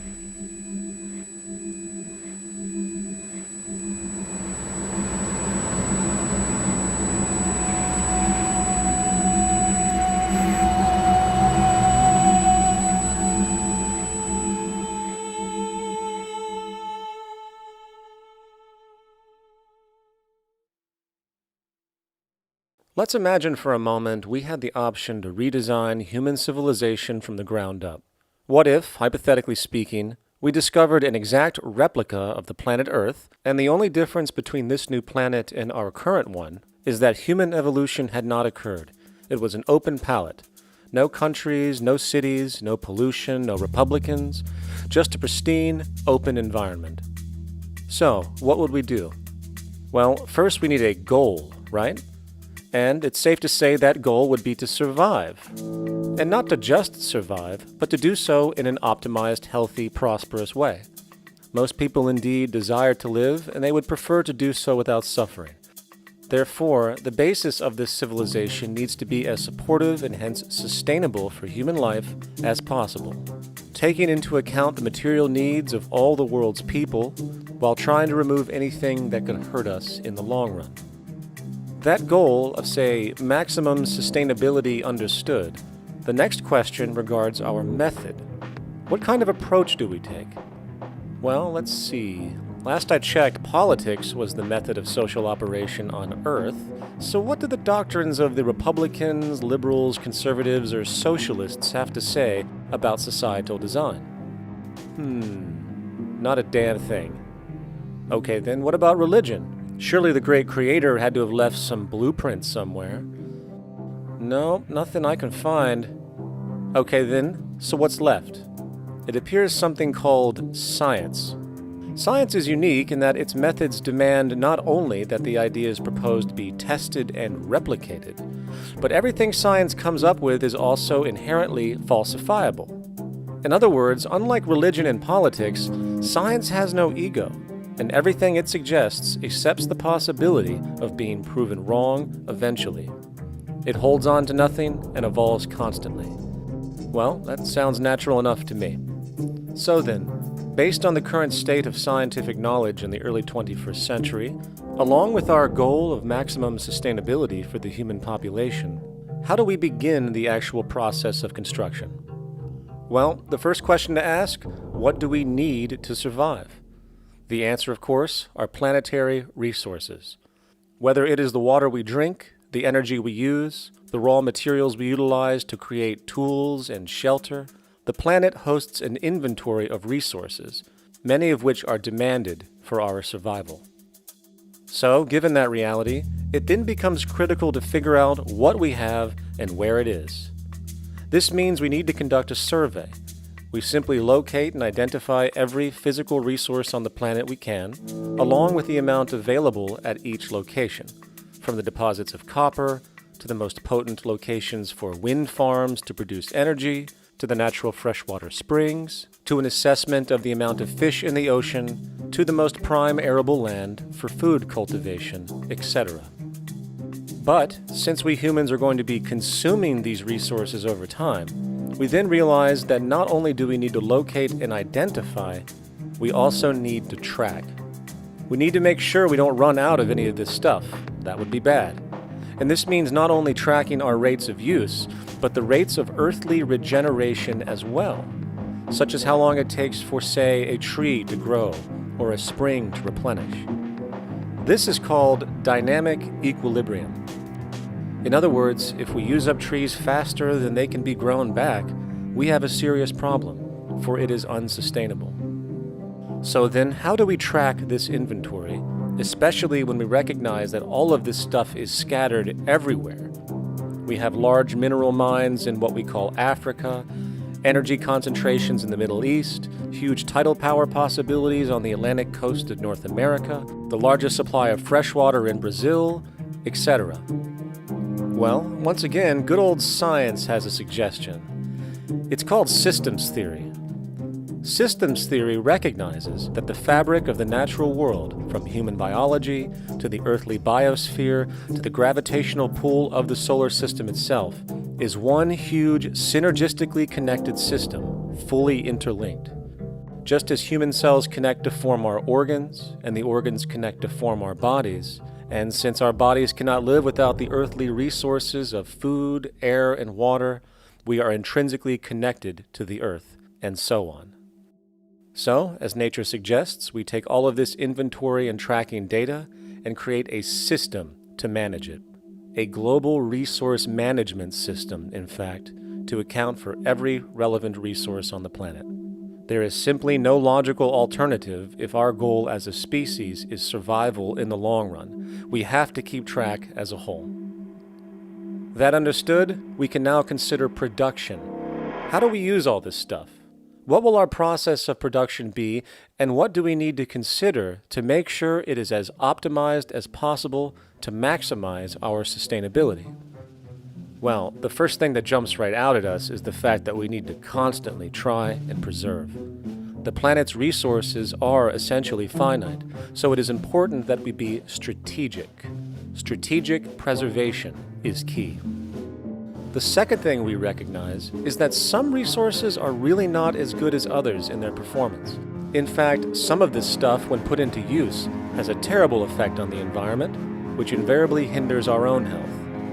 For example, oil and fossil fuels, no matter how you cut it, release some pretty destructive agents into the environment. Therefore, it is critical we do our best to use such things only when we really have to, if at all. Fortunately for us, we see a ton of solar, wind, tidal, wave, heat differential, and geothermal possibilities for energy production, so we can strategize objectively about what we use and where to avoid what could be called negative retroactions, or anything that results from production or use that damages the environment and hence ourselves. We will call this strategic safety to couple in with our strategic preservation. But production strategies do not stop there. We are going to need an efficiency strategy for the actual mechanics of production itself. And what we find is that there are roughly 3 specific protocols we must adhere to. 1. Every good we produce must be designed to last as long as possible. Naturally, the more things break down, the more resources we are going to need to replace them, and the more waste produced. 2. When things do break down or are no longer usable for whatever reason, it is critical that we harvest or recycle as much as we possibly can. So the production design must take this into account directly at the very earliest stages. 3. Quickly evolving technologies, such as electronics, which are subject to the fastest rates of technological obsolescence, would need to be designed to foreshadow and accommodate physical updates.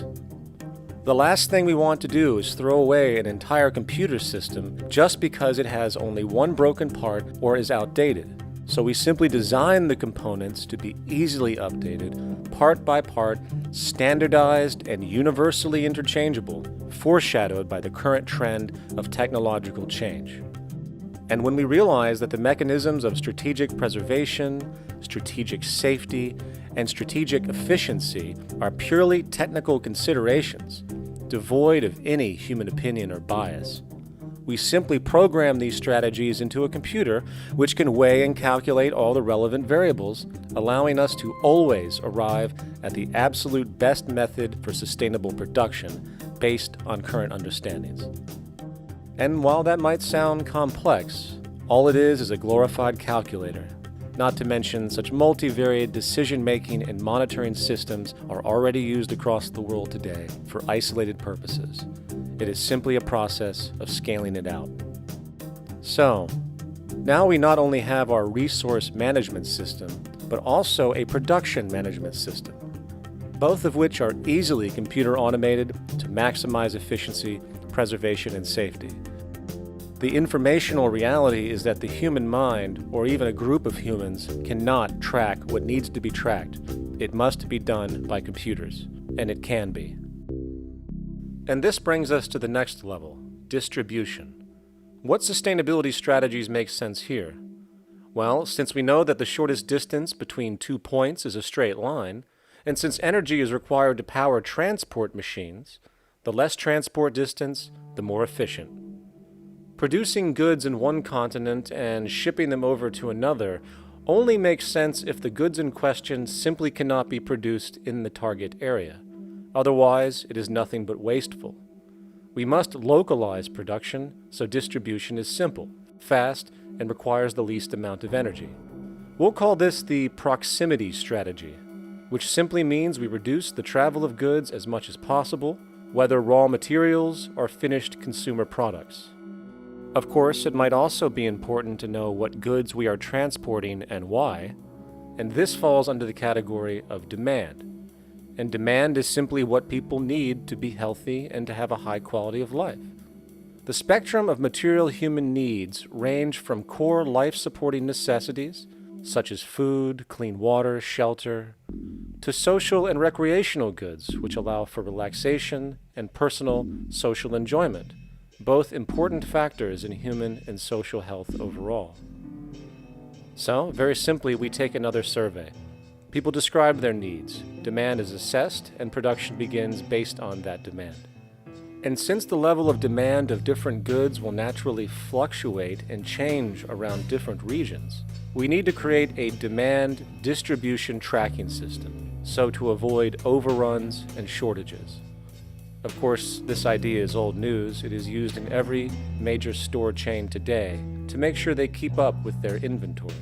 Only this time we are tracking on a global scale. But, wait a minute, we really can't fully understand demand if we don't account for the actual usage of the good itself. Is it logical and sustainable for every single human to, say, have one of everything made, regardless of their usage? No.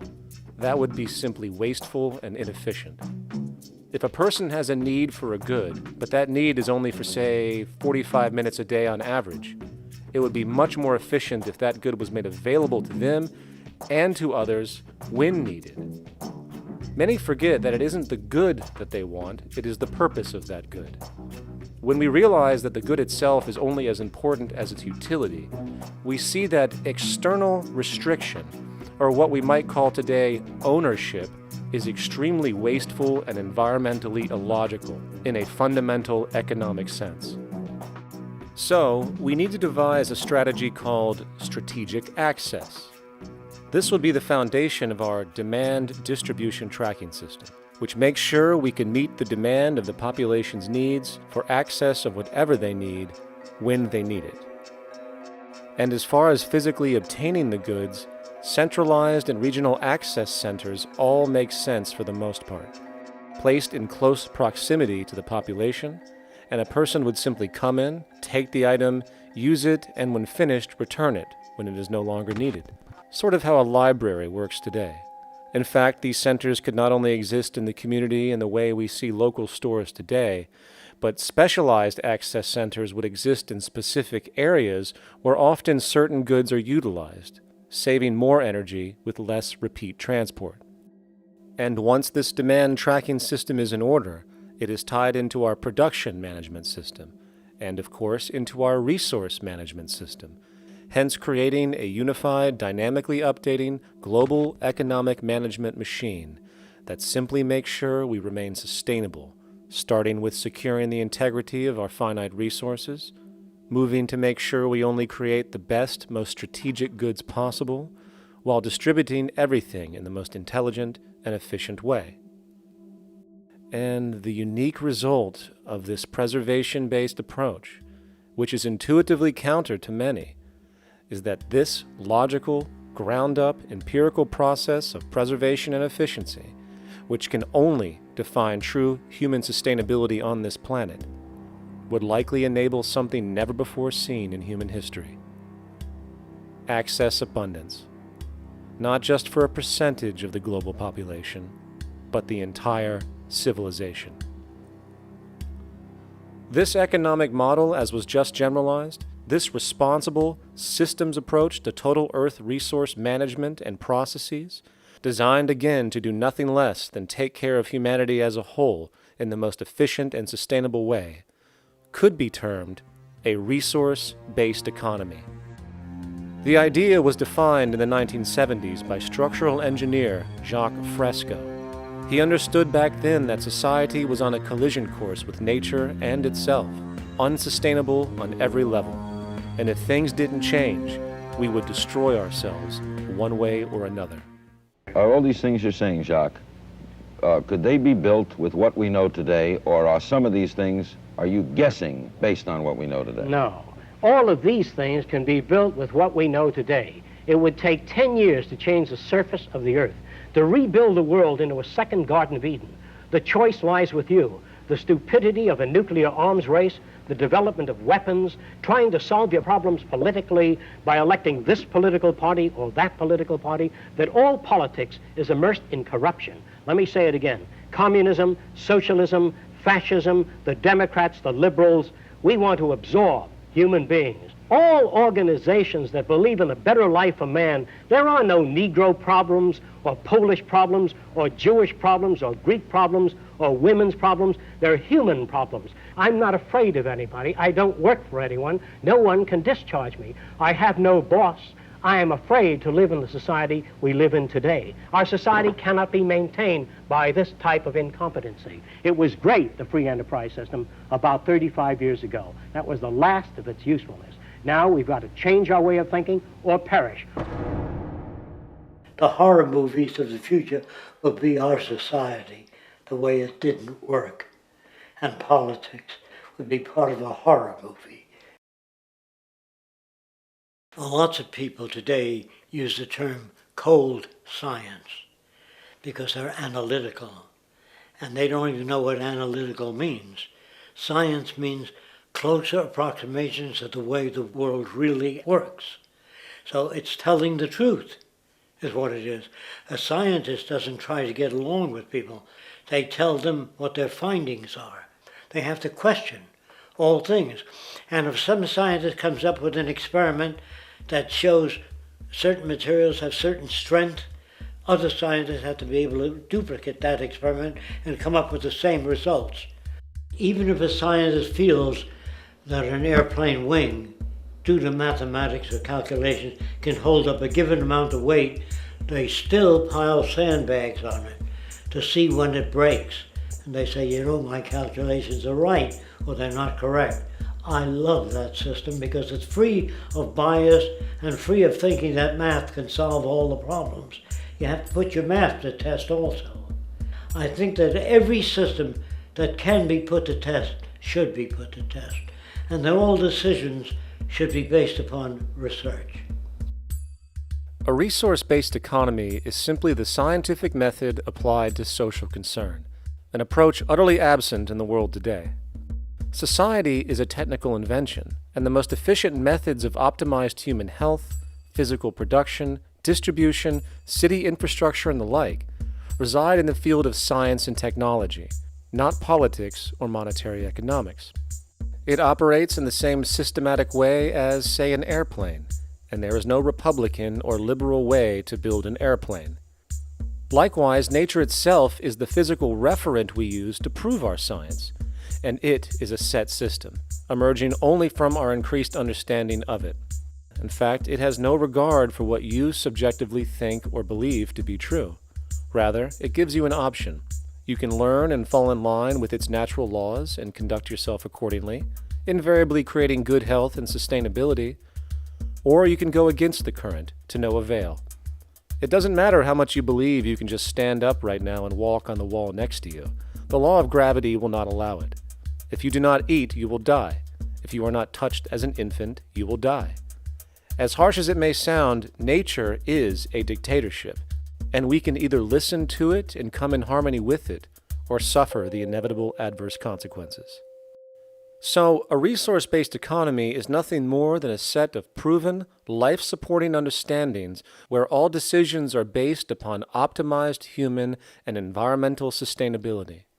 It takes into account the empirical life ground, which every human being shares as a need, regardless, again, of their political or religious philosophy. There is no cultural relativism to this approach. It isn't a matter of opinion. Human needs are human needs, and having access to the necessities of life, such as clean air, nutritious food, and clean water, along with a positively reinforcing, stable, nurturing, and non-violent environment, is demanded for our mental and physical health, our evolutionary fitness, and hence the species' survival itself. A resource-based economy would be based upon available resources. You can't just bring a lot of people to an island or build a city of 50,000 people without having access to the necessities of life. So when I use the term a comprehensive systems approach, I'm talking about doing an inventory of the area first and determining what that area can supply, not just architectural approach, not just design approach, but design must be based on all of the requirements to enhance human life. And that's what I mean by an integrated way of thinking. Food, clothing, shelter, warmth, love, all those things are necessary. If you deprive people of any of them, you have a lesser human being, less capable of functioning. As previously outlined, a resource-based economy's ground-up, global, systems approach to extraction, production, and distribution is based upon a set of true economic mechanisms, or strategies, which guarantee efficiency and sustainability in every area of the economy. So, continuing this train of thought regarding logical design, what is next in our equation? Where does all this materialize? Cities. The advent of the city is a defining feature of modern civilization. Its role is to enable efficient access to the necessities of life, along with increased social support and community interaction. So how would we go about designing an ideal city? What shape should we make it? Square? Trapezoid? Well, given we're going to be moving around the thing, we might as well make it as equidistant as possible for ease, hence the circle. What should the city contain? Well, naturally we need a residential area, a goods production area, a power generation area, an agricultural area. But we also need nurturing as human beings, hence culture, nature, recreation, and education. So let's include a nice open park, an entertainment events area for cultural purposes and socializing, and educational and research facilities. And since we're working with a circle, it seems rational to place these functions in belts based on the amount of land required for each goal, along with ease of access. Very good. Now, let's get down to specifics. First, we need to consider the core infrastructure, or intestines, of the city organism. These would be the water, good, waste, and energy transport channels. Just as we have water and sewage systems under our cities today, we would extend this channeling concept to integrate waste recycling and delivery itself. No more mailmen or garbage men. It is built right in. We could even use automated pneumatic tubes and similar technologies.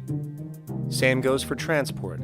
It needs to be integrated and strategically designed to reduce or even remove the need for wasteful, independent automobiles. Electric trams, conveyors, transveyors, and maglevs, which can take you virtually anywhere in the city, even up and down, along with connecting you to other cities as well. And of course, in the event an automobile is required, it is automated by satellite for safety and integrity. In fact, this automation technology is in working order right now. Automobile accidents kill about 1.2 million people every single year, injuring about 50 million. This is absurd and doesn't have to occur. Between efficient city design and automated driverless cars, this death toll can be virtually eliminated. Agriculture.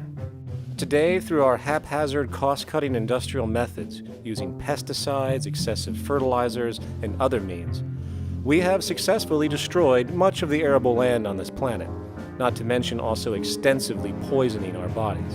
In fact, industrial and agricultural chemical toxins now show up in virtually every human being tested, including infants. Fortunately, there is a glaring alternative: the soilless mediums of hydroponics and aeroponics, which also reduce nutrient and water requirements by up to 75% of our current usage. Food can now be organically grown on an industrial scale in enclosed vertical farms. such as in 50-story 1-acre plots, virtually eliminating the need for pesticides and hydrocarbons in general. This is the future of industrial food cultivation, efficient, clean, and abundant. So, such advanced systems would be, in part, what comprise our agricultural belt, producing all the food required for the entire city's population, with no need to import anything from the outside, saving time, waste, and energy. And speaking of energy, the energy belt would work in a systems approach to extract electricity from our abundant renewable mediums, specifically wind, solar, geothermal, and heat differentials, and if near water potentials, tidal and wave power. To avoid intermittency and make sure a positive net energy return occurs, these mediums would operate in an integrated system, powering each other when needed, while storing excessive energy to large supercapacitors under the ground, so nothing can go to waste. And not only does the city power itself, particular structures will also power independently and generate electricity through photovoltaic paints, structural pressure transducers, the thermocouple effect, and other current but underutilized technologies. But of course, this begs the question, how does this technology and goods in general get created in the first place? This brings us to production. The industrial belt, apart from having hospitals and the like, would be the hub of factory production. Completely localized overall, it would of course obtain raw materials by way of the global resource management system just discussed, with demand being generated by the population of the city itself. As far as the mechanics of production, we need to discuss a new, powerful phenomenon which was sparked very recently in human history and is on pace to changing everything. It's called mechanization, or the automation of labor. Well, if you look around you, you'll notice that almost everything that we use today is built automatically. Your shoes, your clothes, your home appliances, your car, and so on. They are all built by machines in an automatic way. Can we say that the society has not been influenced by these major technological advancements? Of course not. These systems really dictate new structures and new needs, and they make a lot of other things obsolete. So we've been going up in the development and use of technology in an exponential way. So definitely automation is going to continue. You cannot stop technologies that just make sense. Labor automation through technology is at the bottom of every major social transformation in human history. From the agricultural revolution and the invention of the plow, to the industrial revolution and the invention of the powered machine, to the information age we live in now through essentially the invention of advanced electronics and computers. And with regard to advanced production methods today, mechanization is now evolving on its own, moving away from the traditional method of assembling component parts into a configuration into an advanced method of creating entire products in one single process. Like most engineers, I'm fascinated by biology because it's so full of examples of extraordinary pieces of engineering. And absolutely, what biology is the study of things that copy themselves. Of course, that's good a definition of life as we've got. Again, as an engineer, I've always been intrigued by the idea of machines that would copy themselves. RetWrap is a three-dimensional printer. That's to say, it's a printer that you plug into a computer, and instead of making two-dimensional sheets of paper with patterns on, it makes real, physical, three-dimensional objects. Now, there's nothing new about that. 3D printers have been around for about 30 years. Big thing about RetWrap is that it prints most of its own parts. So if you've got one, you can make another one and give it to a friend, as well as being able to print lots of useful things. From the simple printing of basic household goods in your home, to the printing of an entire automobile body in one swoop, advanced automated 3D printing now has the potential to transform virtually every field of production, including home construction. Contour crafting is actually a fabrication technology, the so-called 3D printing, when you directly build a 3D object from a computer model. Using contour crafting, it will be possible to build a 2,000 square foot home entirely by the machine in one day. The reason that people are interested in automating construction is that it really brings a lot of benefits. For example, construction is pretty labor intensive, and although it provides job for a sector of the society, it also has issues and complications. For example, construction is the most dangerous job that there is. It is worse than mining and agriculture. It has got the highest level of fatality almost in every country. Another issue is the waste. An average home in the United States has 3 to 7 tons of waste.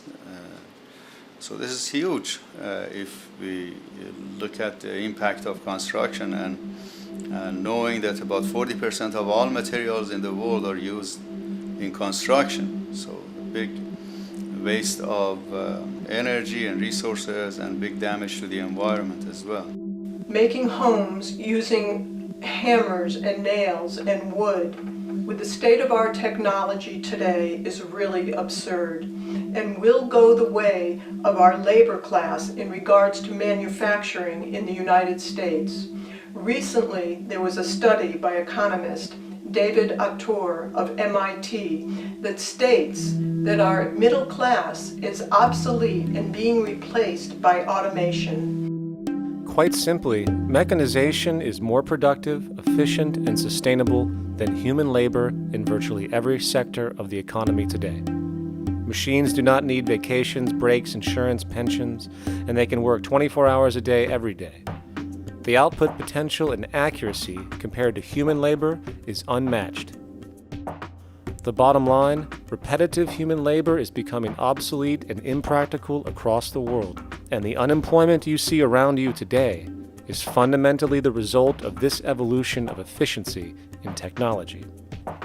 For years, market economists have dismissed this growing pattern, which could be called technological unemployment, because of the fact that new sectors always seem to emerge to reabsorb the displaced workers. Today, the service sector is the only real hub left and currently employs over 80% of the American workforce, with most industrialized countries maintaining a similar proportion. However, this sector is now being challenged increasingly by automated kiosks, automated restaurants, and even automated stores. Economists today are finally acknowledging what they have been denying for years. Not only is technological unemployment exacerbating the current labor crisis we see across the world due to the global economic downturn, but the more the recession deepens, the faster the industries are mechanizing. The catch, which is not realized, is that the faster they mechanize to save money, the more they displace people, the more they reduce public purchasing power. This means that while the corporation can produce everything more cheaply, fewer and fewer people will actually have money to buy anything, regardless of how cheap they become. The bottom line is that the labor for income game is slowly coming to an end. In fact, if you take a moment to reflect on the jobs which are in existence today, which automation could take over right now if applied, 75% of the global workforce could be replaced by mechanization tomorrow. And this is why, in a resource-based economy, there is no monetary market system, no money at all, for there is no need. A resource-based economy recognizes the efficiency of mechanization and accepts it for what it offers. It doesn't fight it like we do today. Why? Because it is irresponsible not to, given any interest in efficiency and sustainability. And this brings us back to our city system. In the center is the Central Dome, which not only houses the educational facilities and transportation hub, it also hosts the mainframe that runs the city's technical operations. The city is, in fact, one big automated machine. It has sensors in all technical belts to track the progress of agriculture, energy gathering, production, distribution, and the like. Now, would people be needed to oversee these operations in the event of a malfunction or the like? Most probably yes, but that number would decrease over time as improvements continue. However, as of today, maybe 3% of the city population would be needed for this job when you break it down. And I can assure you, that in an economic system which is actually designed to take care of you and secure your well-being, without you having to submit to a private dictatorship on a daily basis, usually to a job that is either technically unnecessary or socially pointless, while often struggling with debt that doesn't exist just to make ends meet. I guarantee you people will volunteer their time left and right to maintain and improve a system that actually takes care of them. And coupled with this issue of incentive comes the common assumption that if there isn't some external pressure for one to work for a living, people will just sit around, do nothing, and turn into fat, lazy blobs. This is nonsense. The labor system we have today is in fact the generator of laziness, not a resolver of it. If you think back to when you were a child, full of life, interested in new things to understand, likely creating and exploring, but as time went on, the system pushed you into the focus of figuring out how to make money. And from early education to study at a university, you are narrowed, only to emerge as a creature which serves as a cog in a wheel in a model that sends all the fruits to the upper 1%. Scientific studies have now shown that people are, in fact, not motivated by monetary reward when it comes to ingenuity and creation. The creation itself is the reward. Money, in fact, appears only to serve as an incentive for repetitive, mundane actions, a role we have just now shown can be replaced by machine. So when it comes to innovation, the actual use of the human mind, the monetary incentive has proven to be a hindrance, interfering and detracting from creative thought. And this might explain why Nikola Tesla, the Wright brothers, and other inventors who contributed massively to our current world never showed a monetary incentive to do so. Money is, in fact, a false incentive and causes 100 times more distortion than it does contribution. Good morning, class. Please settle down. The first thing I would like to do is go around the room and ask what everyone would like to be when they grow up. Who would like to go first? Okay, how about you, Sarah? When I grow up, I want to work at McDonald's like my mom.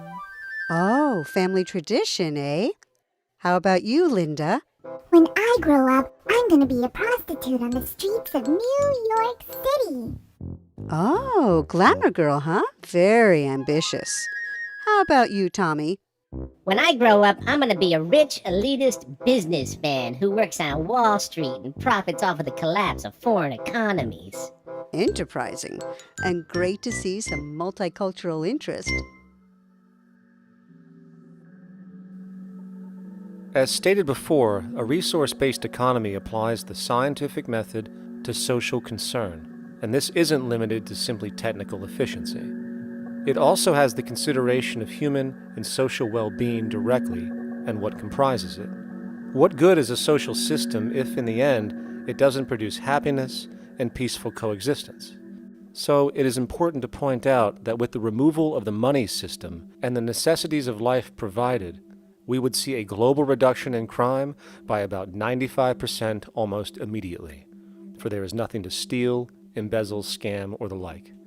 95% of all people in prisons today are there due to some monetary-related crime or drug abuse, and drug abuse is a disorder, not a crime.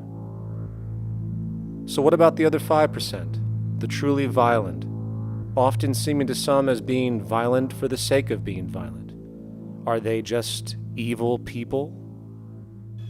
The reason that I frankly think it's a waste of time to engage in moral value judgments about people's violence is because it doesn't advance by one iota our understanding of either the causes or the prevention of the violent behavior. People sometimes ask if I believe in forgiving criminals.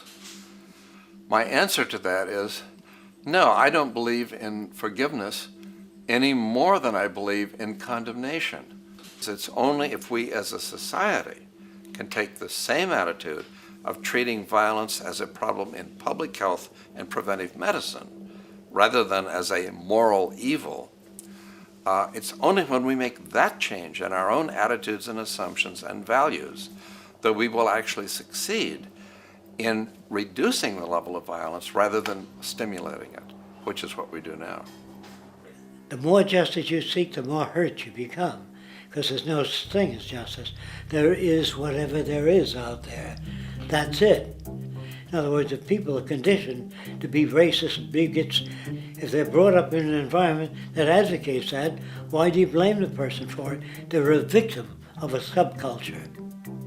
Therefore, they have to be helped.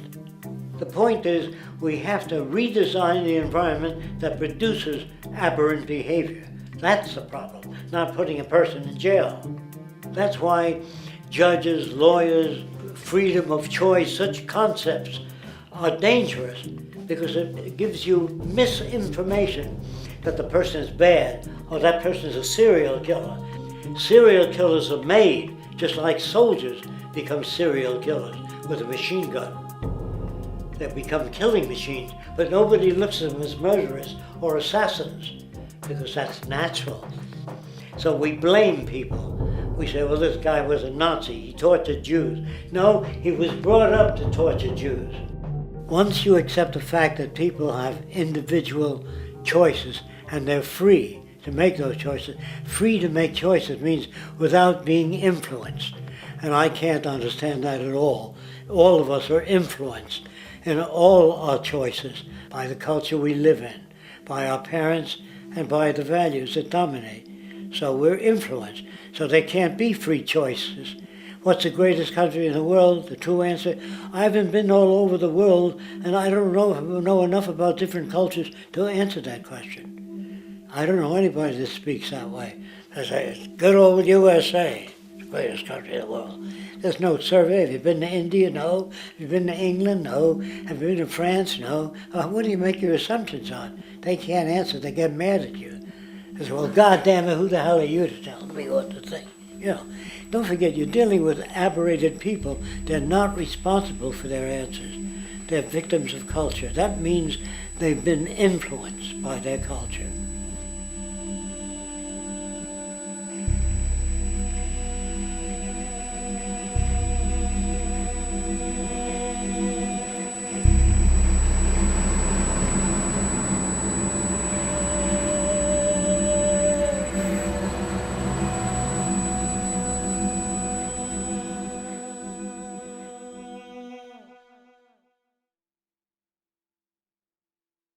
When we consider a resource-based economy, there are often a number of arguments that tend to come up with regard to the efficiency. Now hold on just a minute. Yes?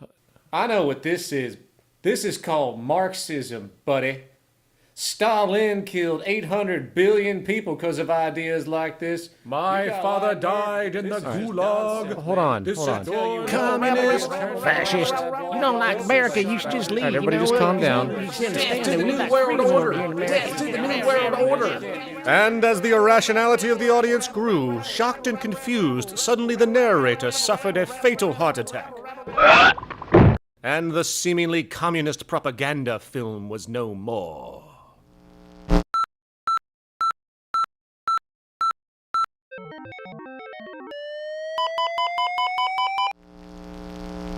You know, I've said that sort of thing to people in think tank type of situations, and you know, these Club of Rome types and so forth. Marxist. What Marxist? Where did that come from? You know, they got this icon they hold on to as their holy grail, and it's such an easy one. You know, People ask if I'm a socialist or a communist or a capitalist, and I say I'm none of the above. And why do you think that those are the only options?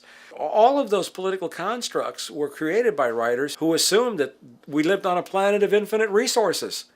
Not a one of those political philosophies even contemplates that there might be a shortage of anything. I believe that communism, socialism, free enterprise, fascism are part of social evolution, that you can't take a giant step from one culture to another But they're in-between systems. Before there's any ism, we've got a life ground, and the life ground is, as I just described most easily, it's all the conditions required to take your next breath, and that involves the air you breathe, the water you get, the safety you have, the education you can access, all these things that we share and use and that no life in any culture can do without. So we've got to reset down to the life ground, and the life ground is no longer any ism. It's life value analysis. It's simply a matter of historical fact that the dominant intellectual culture of any particular society reflects the interests of the dominant group in that society. In a slave-owning society, the beliefs about human beings and human rights and so on will reflect the needs of the slave owners. In a society which again is based on the power of certain people to control and profit from the lives and work of millions of others, the dominant intellectual culture will reflect the needs of the dominant group. And so that if you look across the board, the ideas that pervade psychology and sociology and history and political economy and political science fundamentally reflect certain elite interests. And the academics who question that too much tend to get shunted to the side or to be seen as sort of radicals. The dominant values of a culture tend to support and perpetuate what is rewarded by that culture. And in a society where success and status is measured by material wealth, not social contribution, it is easy to see why the state of the world is what it is today. We are dealing with a values system disorder, completely denatured, where the priority of personal and social health have become secondary to the detrimental notions of artificial wealth and limitless growth. And like a virus, this disorder now permeates every facet of government, news media, entertainment, and even academia. And built into its structure are mechanisms of protection from anything that might interfere. Disciples of the monetary market religion, the self-appointed guardians of the status quo, constantly seek out ways to avoid any form of thought which might interfere with their beliefs, the most common of which are projected dualities. If you are not a Republican, you must be a Democrat. If you are not a Christian, you might be a Satanist. And if you feel society can be greatly improved to consider perhaps, taking care of everyone, you're just a utopianist. And the most insidious of them all, if you are not for the free market, you must be against freedom itself. I'm a believer in freedom. Every time you hear the word freedom being said anywhere or government interference said anywhere, it means decoded blocking maximization of turning money into more money for private money possessors. That's it. Every other thing they'll say, oh, we need more commodities for people, oh, this is freedom against tyranny and so forth. Every time you see it, you can decode it down to that. And I think you'll find a one-to-one correlation with every time they use it. And this is a sense in which we might call it's a syntax, a governing syntax of understanding and of value, so that it governs beneath their own recognition of it. So they may not say, oh, I didn't mean that at all, but in fact, that's what they do. Just like you may speak a grammar, and you have rules of grammar you follow without recognizing what the rules are. And so what we have is what I call the ruling value syntax that underlies this. So every time they use these words, government interference, lack of freedom, or progress, or development, you can decode them all to come back to mean that. Of course, when you hear the word freedom, it tends to be in the same sentence with something called democracy. It's fascinating how people today seem to believe that they actually have a relevant influence on what their government does, forgetting that the very nature of our system offers everything for sale. The only vote that counts is the monetary vote, and it doesn't matter how much any activist yells about ethics or accountability. In a market system, every politician, every legislation, and hence every government is for sale. And even with the $20 trillion bank bailout starting in 2007, an amount of money which could have changed, say, the global energy infrastructure to fully renewable methods, instead going to a series of institutions that literally do nothing to help society, institutions that could be removed tomorrow with no recourse. The blind conditioning that politics and politicians exist for the public well-being still continues. The fact is, politics is a business, no different than any other in a market system, and they care about their self-interest before anything else. I don't really, honestly, deep down believe in political action. I think the system contracts and expands as it wants to. It accommodates these changes. I think the civil rights movement was an accommodation on the part of those who own the country. I think they see where their self-interest lies. They see a certain amount of freedom seems good, an illusion of liberty. Give these people a voting day every year so that they'll have the illusion of meaningless choice. Meaningless choice that we go like slaves and say, "Oh, I voted." The limits of debate in this country are established before the debate even begins, and everyone else is marginalized. They're made to seem either to be communists or some sort of disloyal person, a kook, there's a word, and now it's conspiracy. Say, they've made that something that should not be even entertained for a minute, that powerful people might get together and have a plan. Doesn't happen. You're a kook. You're a conspiracy buff. And of all the mechanisms of defense of this system, there are two that repeatedly come up. The first is this idea that the system has been the cause of the material progress we have seen on this planet. Well, no. There are basically two root causes which have created the increased so-called wealth and population growth we see today. One, the exponential advancement of production technology, hence scientific ingenuity. And two, the initial discovery of abundant hydrocarbon energy, which is currently the foundation of the entire socioeconomic system. The free market, capitalist, monetary market system, whatever you want to call it, has done nothing but ride the wave of these advents with a distorted incentive system and a haphazard, grossly unequal method of utilizing and distributing those fruits. The second defense is a belligerent social bias generated from years of propaganda, which sees any other social system as a route to so-called tyranny, with various name droppings of Stalin, Mao, Hitler, and the death tolls they generated. Well, as despotic as these men might have been, along with the societal approaches they perpetuated, when it comes to the game of death, when it comes to the systematic daily mass murder of human beings, nothing in history compares to what we have today. Famines throughout at least the last century of our history have not been caused by a lack of food. They've been caused by relative poverty.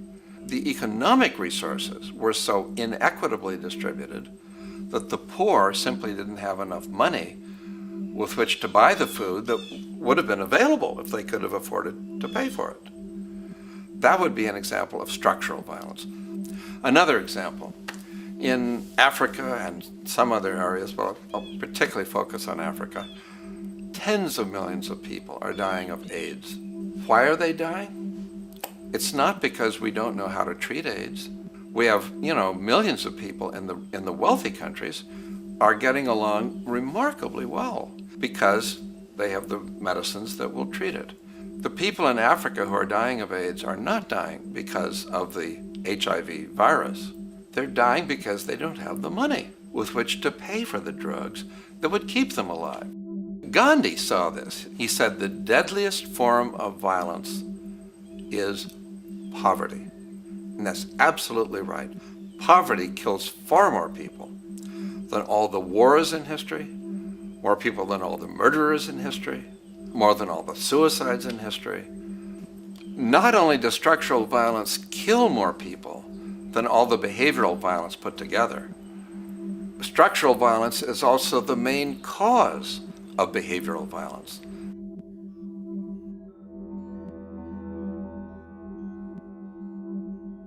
Oil is the foundation of, and it is present throughout the edifice of human civilization. There are 10 calories of hydrocarbon energy, oil and natural gas, in every calorie of food you and I eat in the industrialized world. Fertilizers are made from natural gas. Pesticides are made from oil. You drive oil-powered machines to plant, plow, irrigate, harvest, transport, package. You wrap the food in plastic, that's oil. All plastic is oil. There are 7 gallons of oil in every tire.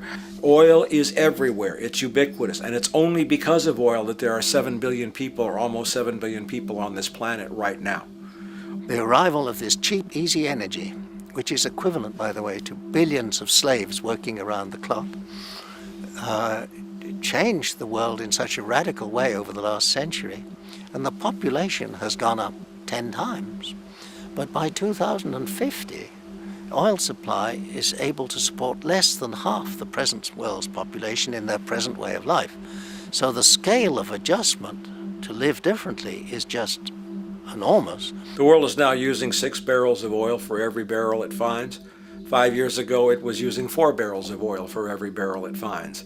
A year from now, it's going to be using 8 barrels of oil for every barrel it finds. What's disturbing to me is the lack of any real effort from governments worldwide or industry leaders worldwide to do something different. I mean, we have these sort of attempts to build more wind power and to maybe do something with tide. We've got attempts to make our cars a little bit more efficient.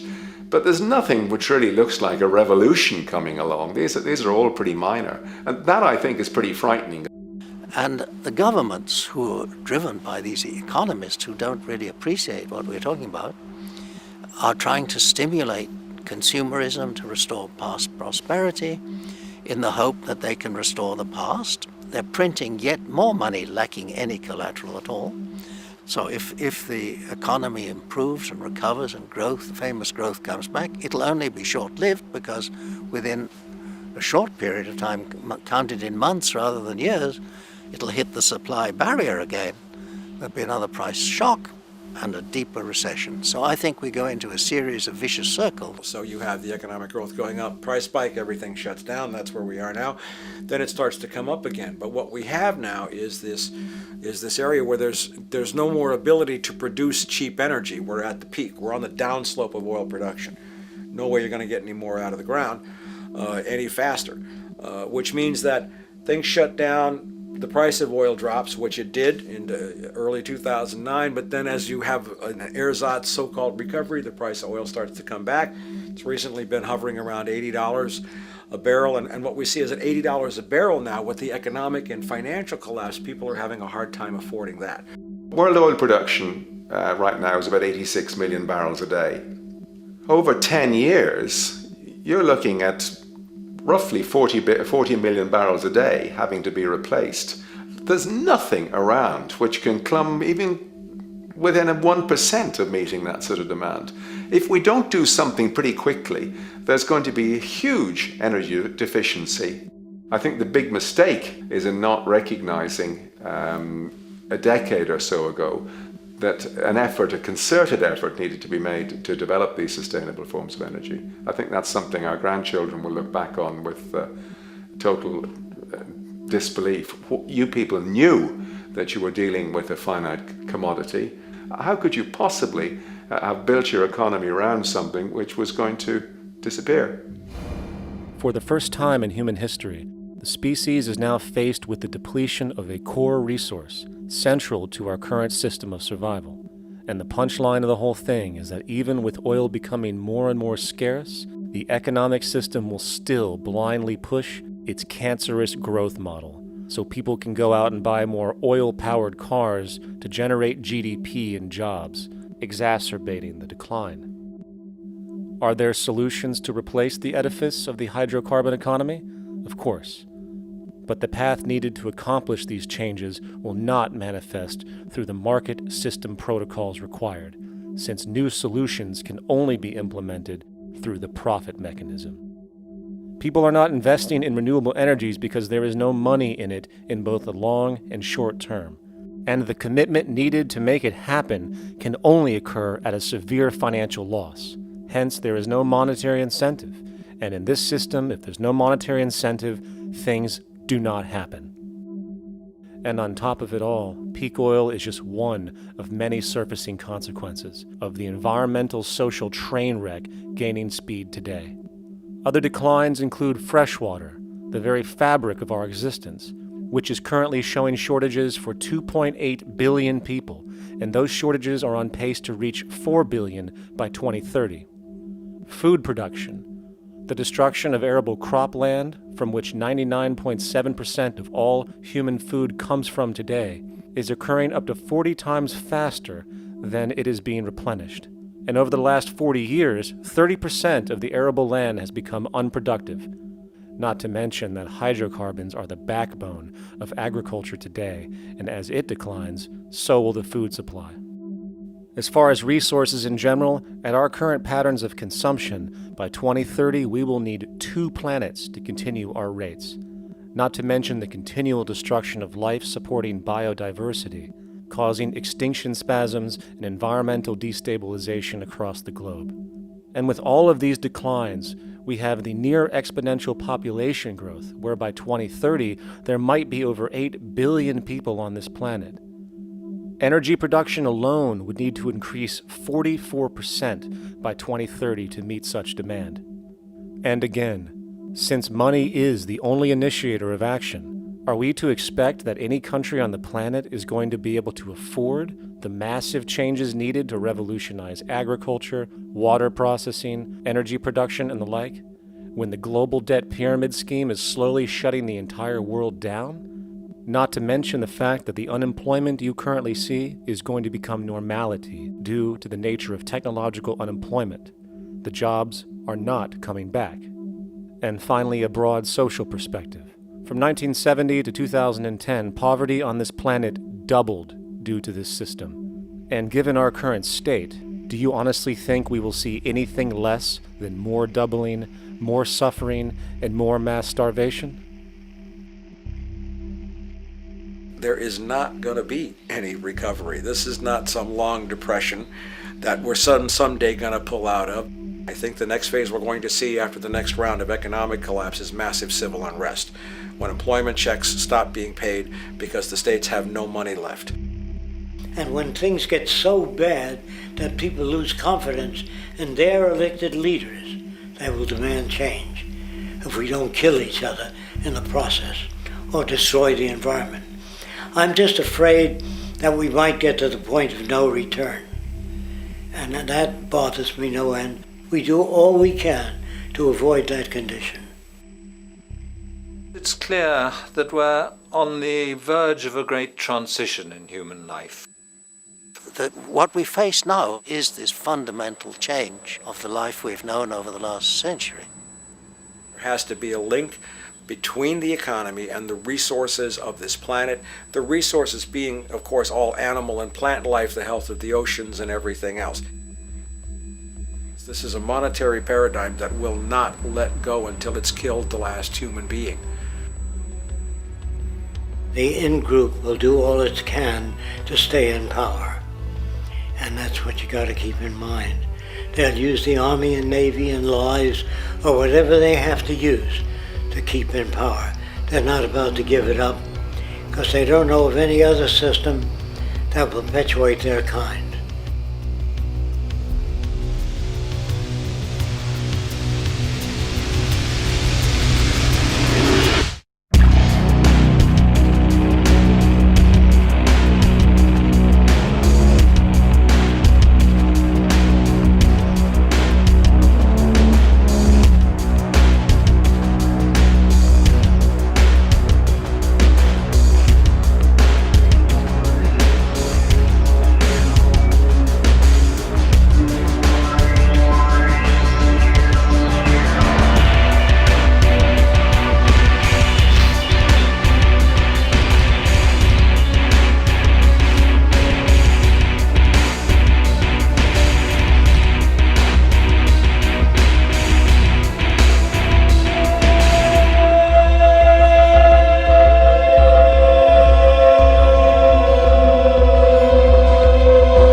a straight and stronger course to the corner of your life. Just remember that the goal is for us all to capture all we want.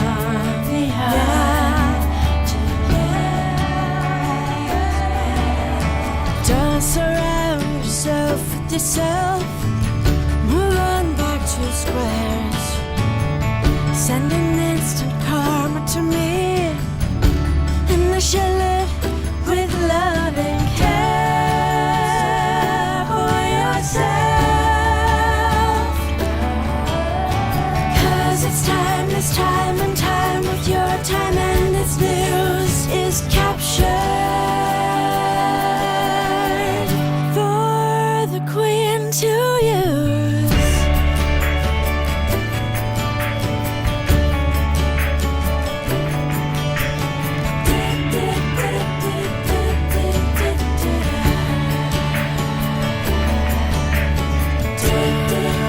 Surround yourself with yourself.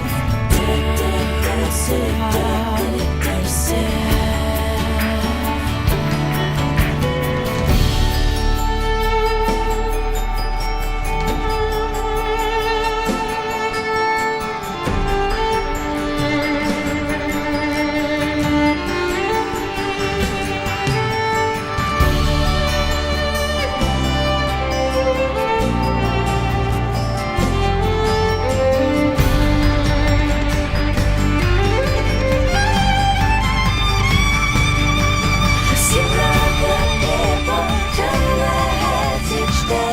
Satisfied, I'm on my way.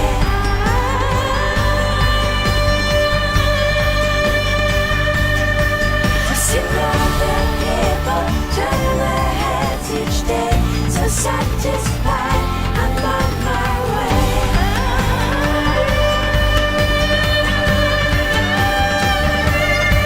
I see all the people turn their heads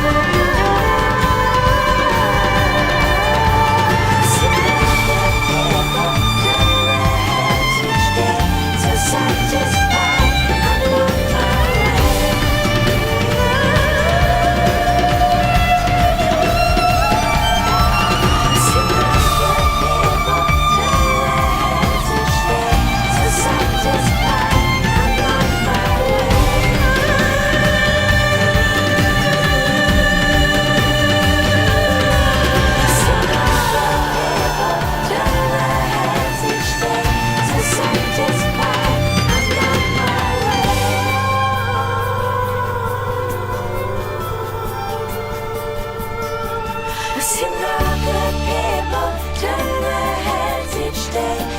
Satisfied, I'm on my way.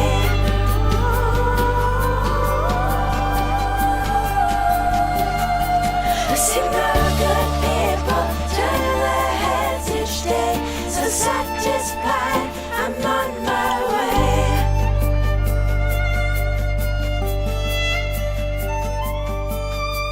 I see no good people turn their heads each day. So satisfied, I'm on my way.